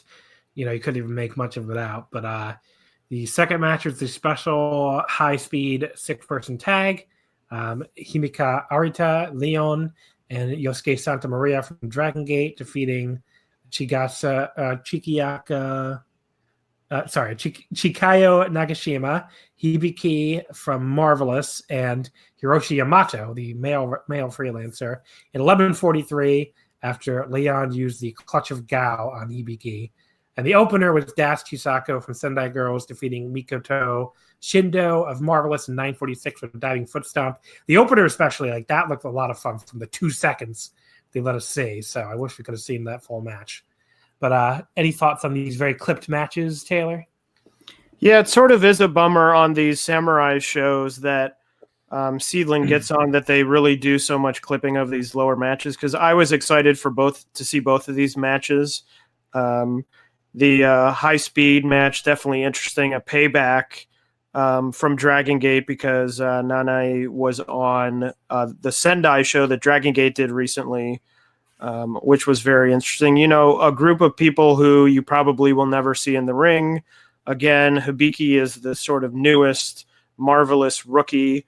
And after their last class with Makoto and Maria and Hoshiki has sort of taken off and been so good. I'm interested to see how she develops. And Makoto Shindo is sort of the ace of the rookies of Marvelous. So sort of pretty bummed that, couldn't see her against Dash because I think that could have been a pretty fun match. Taylor, anything to add about these 2 matches? You mean Aaron?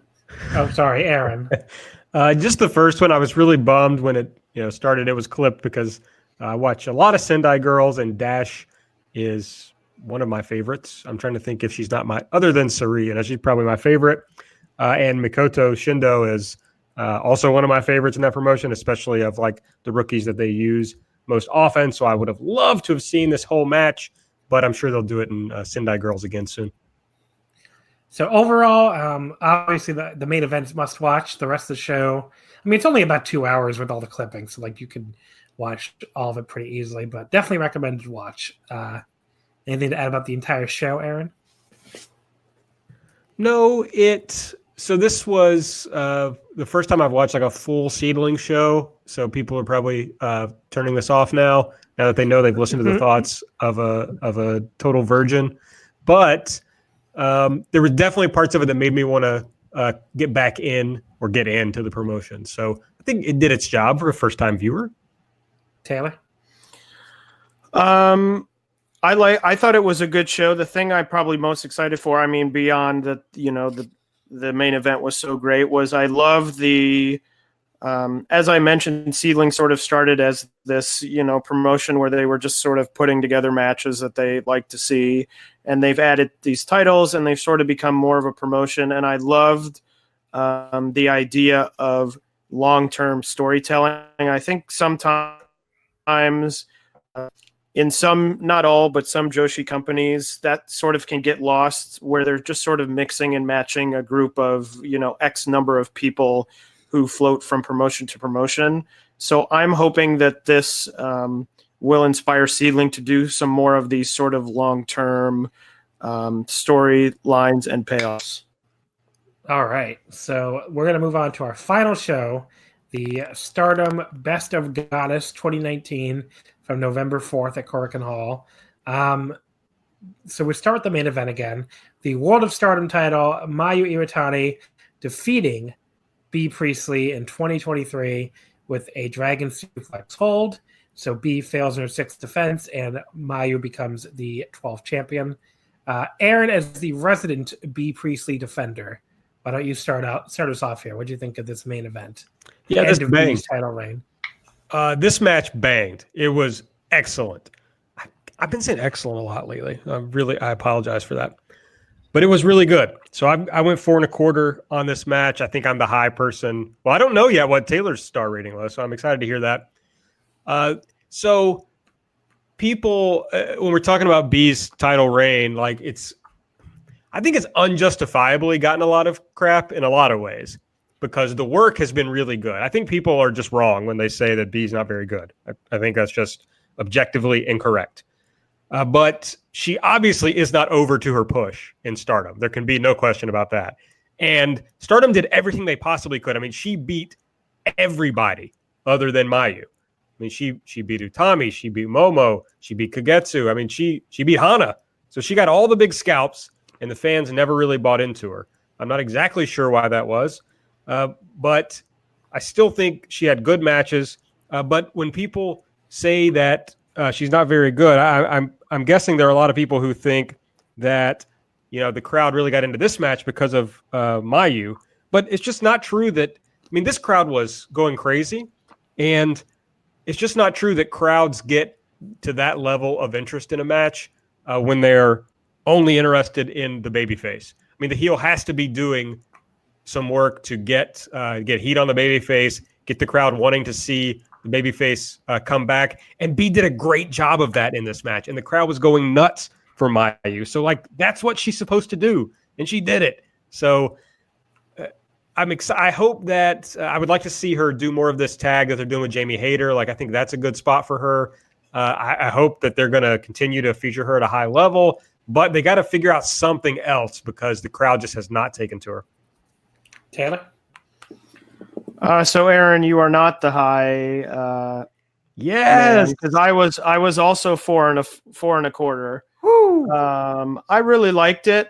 I think Bea is good. I think she still has some sort of holes, not major holes in her wrestling ability, but just sort of weird things where from time to time I'm just come on, get it together. It isn't big moves. Sometimes she'll pull something off that I'm like, whoa, that's really cool. But sort of the little things that take someone from being sort of a solid or good wrestler into someone I would think of as oh, this person is really great. I think she's just missing that. As Aaron said, she's, it just hasn't really happened for her reaction wise, but I thought this match was really good. I thought it was sort of a classic Mayu big match, not to take the credit away from Bea, but I'm trying to remember back the sort of last big, obviously it happens in the 5-star, but those aren't really main events. I'm thinking of a main event of a Korakuen. I'm trying to think back when the last Mayu match where I was there it is, the big Mayu match. So I liked that return to form for this, and I thought it was, a very strong match. So I will be the low one here, but not super low. I went 3 3/4. It just took a while to get interesting for me, and the big bots that neither of you talked about, the top rope bots that it was Bea's fault. She slipped off the top rope and just basically dropped Mayu. I feel like you have to take major points off for something like that, especially when it could have caused a very, very, very serious injury. But it wasn't a freak accident. It was just something where she just wasn't.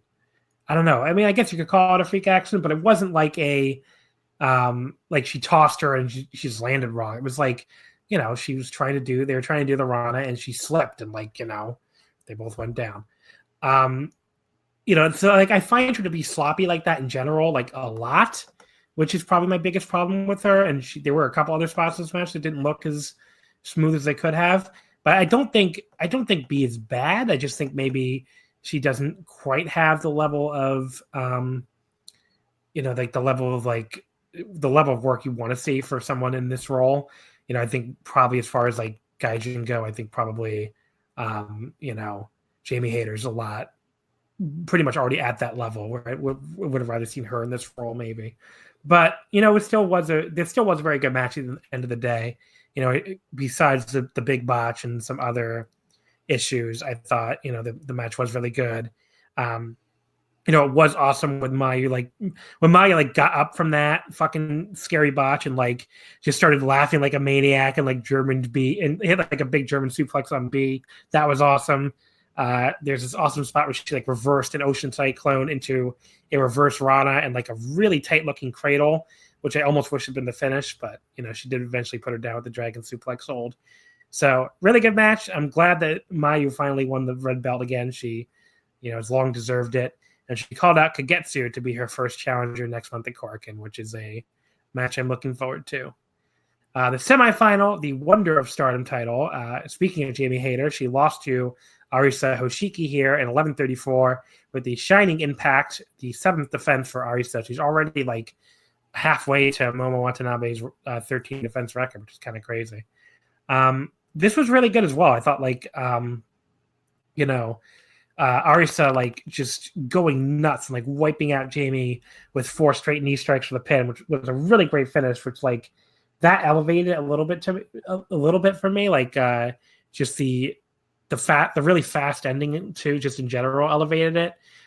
Even though some of the Jamie rest hold stuff wasn't really that interesting before that, but they really put together an awesome closing stretch, and it wasn't even that long anyway. So I thought it was good enough to go 3 3/4. And afterwards, Arisa called out Konami to be her challenger, she beat Konami in the Cinderella, but lost her in the 5-star. So they're going to have the rubber match next month at Korakuen. Taylor, what do you think of this one? I thought this was pretty good. I went 3.5. I think I was talking with Aaron earlier in the week, and we were talking about Arisa, and I just mentioned that she just seems like someone who is sort of on her matches has a very high floor, but a very low ceiling in terms of how good her matches get. I feel, you just mentioned now she's had 7 defenses, and I just feel like she's missing that one. We talk about Mayu or Momo or Utami or Jungle, all of these sort of closer to the top wrestlers who I can think back and I can think of matches I went, 4 3/4, 5 stars, maybe 4.5. And I can't really think of that, an example of that with Arisa. So it sort of fell in that range of I liked it, but it just doesn't blow me away. Taylor or Aaron, I did it again. Wow. Yeah, I just don't really care for Arisa that much. I went 4 stars on this match. I thought it was very good, but I think Jamie Hayter was the biggest part of that. And I have to admit and divorce myself a little from the fact that I also hate Arisa for beating Momo because I'm a huge Momo mark. But I just think the things that people say about Bea Priestley, I think are actually true about Arisa. I think she's always sloppy. She always fucks up something in a match that takes me out of it. In this match, John, respectfully, I have to disagree on those final strikes. I thought Jamie Hayter was doing everything she could to throw herself into Arisa's knee. I don't know. Just something about her I just don't like. My favorite thing that involves Arisa is when Tom Nakano is fucking with her. That's when I think she is most entertaining to me. So as for this match itself, I thought it was very good. I think Jamie Hayter is an absolute superstar. AEW should pull the trigger on her and push her to the very top of that division. The Mayu thing is interesting because it's felt like with Bea and Arisa that they really didn't have a draw on top whatsoever. And yeah, obviously Mayu is a good draw for Stardom. But, they haven't done well with Arisa on top. And even in this match, you saw like really big "Let's go Jamie" chants during the match. And to me, that would be concerning. And again, that's baked in with all the context I've just given you about how I kind of feel about Hoshiki. But I don't know. I just don't see it with her. I would move on. The Goddess of Stardom Tag League. I have to disagree. I think Arisa is pretty damn good. The Goddess of Stardom Tag League, Red Block. Momo Watanabe and Azumi defeating Riho and Starlight Kid in 10:06, with the Azumi using an arm breaker on Starlight Kid. This was a really fun tag sprint. I thought all four were great here. I went 3.5. Very good match. Taylor, what do you got? Yeah, I thought the same. I was probably on the border of 3 3/4. I thought it was really great, fast paced. Sort of what I would expect from these four wrestlers, and I got what I expected, which is great because I really love all four of them, and I think they're really great in the ring, and they really mesh well. I finally didn't mute the mic before I sneezed. I've had like a really bad cold all week long and like all week since the weekend, and I'm sorry, folks. But yeah, I enjoyed it. Right on the border of 3 3/4. That was like my 6th sneeze on this episode, but I think it's the first one that I didn't get the mute button for in time. So sorry to the listener that you had to hear me sneeze. Aaron, what's up? Yeah, I agree with you all. This was a lot of fun. I jumped right over into 3 3/4, but I pretty much love all these people. So it would be hard for them to do a match that I would not like. The blue goddess block. Oh, no, sorry. Still the red goddess block. Jungle, Kiona, and Konami losing to Izuki and Natsuko Tora in 9:28 with a diving guillotine leg drop from Tora against Kiona. Again, a real fun tag match. Maybe just this and the last one we just talked about. Maybe just could use a little more time, but I went 3.5 again. Aaron, what do you think of this one? I didn't like this as much as I thought I would. I love both these teams. I just didn't think it was as good as I expected it to be, although the closing stretch was a lot of fun. Taylor? Like Aaron with Arisa, I cannot be unbiased with Jungle. Every time she loses, even in a sort of mid-card, not super important match like this, it really rips my heart out, and it takes me out of this because I think Jungle is probably one of the best wrestlers in all of Joshi, definitely one of the best wrestlers in Stardom, and it just makes me sad to see her lose. Oh, that was very sad. Here's something to cheer everybody up. Match number 3, the blue block, Saya Ida and Saya Kamitani defeating Kagetsu and Andres Miyagi in 5:02. A running shooting star press by Kamitani against Miyagi. Big Saya got her first pin ever. This was awesome. The match itself was like 3 stars, but like first of all, the Saya has the repeated missile drop kicks. It was really high energy, and then Kagetsu accidentally nails Miyagi with the sign. Big Saya runs over, and she had teased before in the pre-match that she had a new move, that she wanted to try, and she hits a running standing shooting star press. She did really overshoot poor Miyagi, and basically only got her with her leg, leg on head, which looked like it sucked. But look, whatever, it got the pin. And then afterwards, she tearfully says that she got her first pinfall. She'll try to keep improving her skills to win more matches. And little Saya jumps in her arms. It was so awesome. I love this. A great example of how a match doesn't have to be an all-time classic for you to be really, really, just really into it, really into everything going on here. So I loved it. Anything to add here, Taylor? Well, I was going to say using the word "hit the shooting star press" was maybe a little bit of a stretch because you let things stay alone. I was actually enjoying it, and then that happened, and I was sort of like, "Oh no!"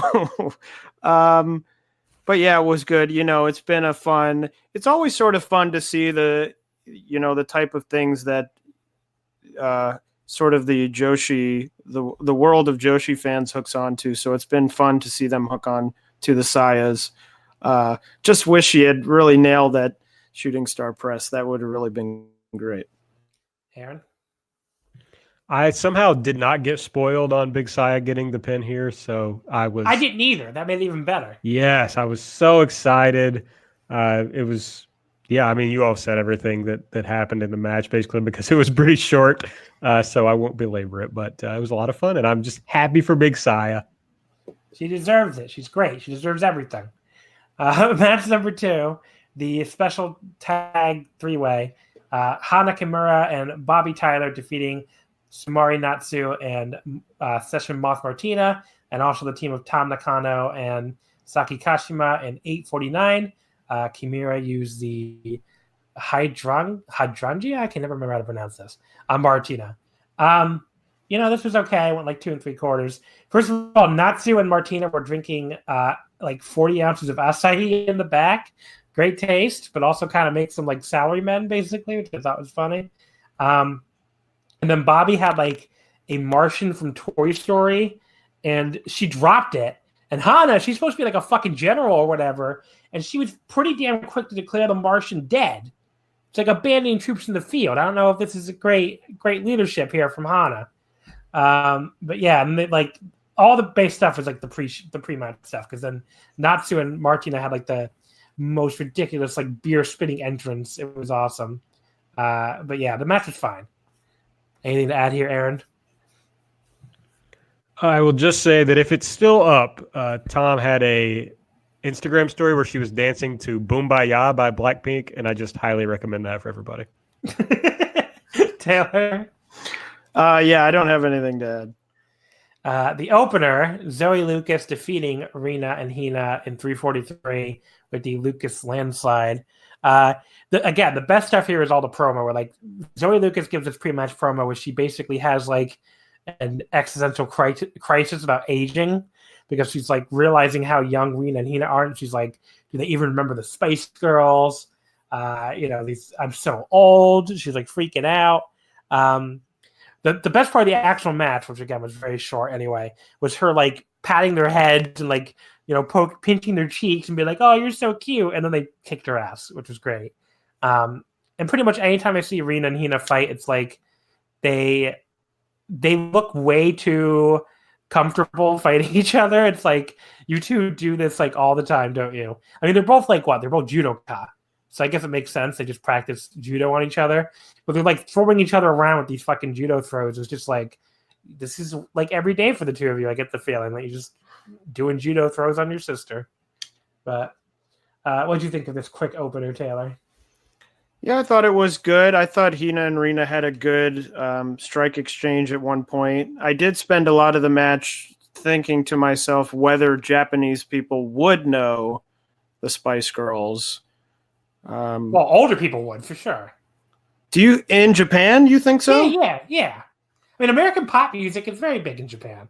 Well, it's not American pop music, it's British. Okay, same. It was big in America. It will be like they would have played it. Look, if you watch MTV Japan, it's half fucking like American and British shit. They even have like a UK top 20. All right. So, what do you think? What do you think the age is where people stop knowing who the Spice Girls are? I don't know. It's a good question. Maybe like, I don't know. Like 30, probably. Yeah, maybe. I mean, look, well, Zoe Lucas knows who they are, and she's like 28. Yeah, that's fair. So I guess I'm wrong. Yeah. Maybe like 22? 23? I don't know. Zoe Lucas' age is not on Cage Match. I found it somehow when I was looking up. I was looking for like her moves and stuff. Okay, so I'm sorry. I would like to take this time to apologize to Zoe Lucas. She's 27, not 28, according to Wikipedia. So I apologize for adding that extra year. She's almost on the same birthday as me, though, May 2nd. So only a day later.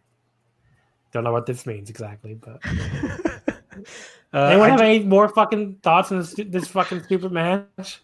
Well, the only thing I want to say about this match is I know I came on here to plug patreon.com/everythingelite, but check out. I think you mean patreon.com/everything evolves. I do not. Everything Elite.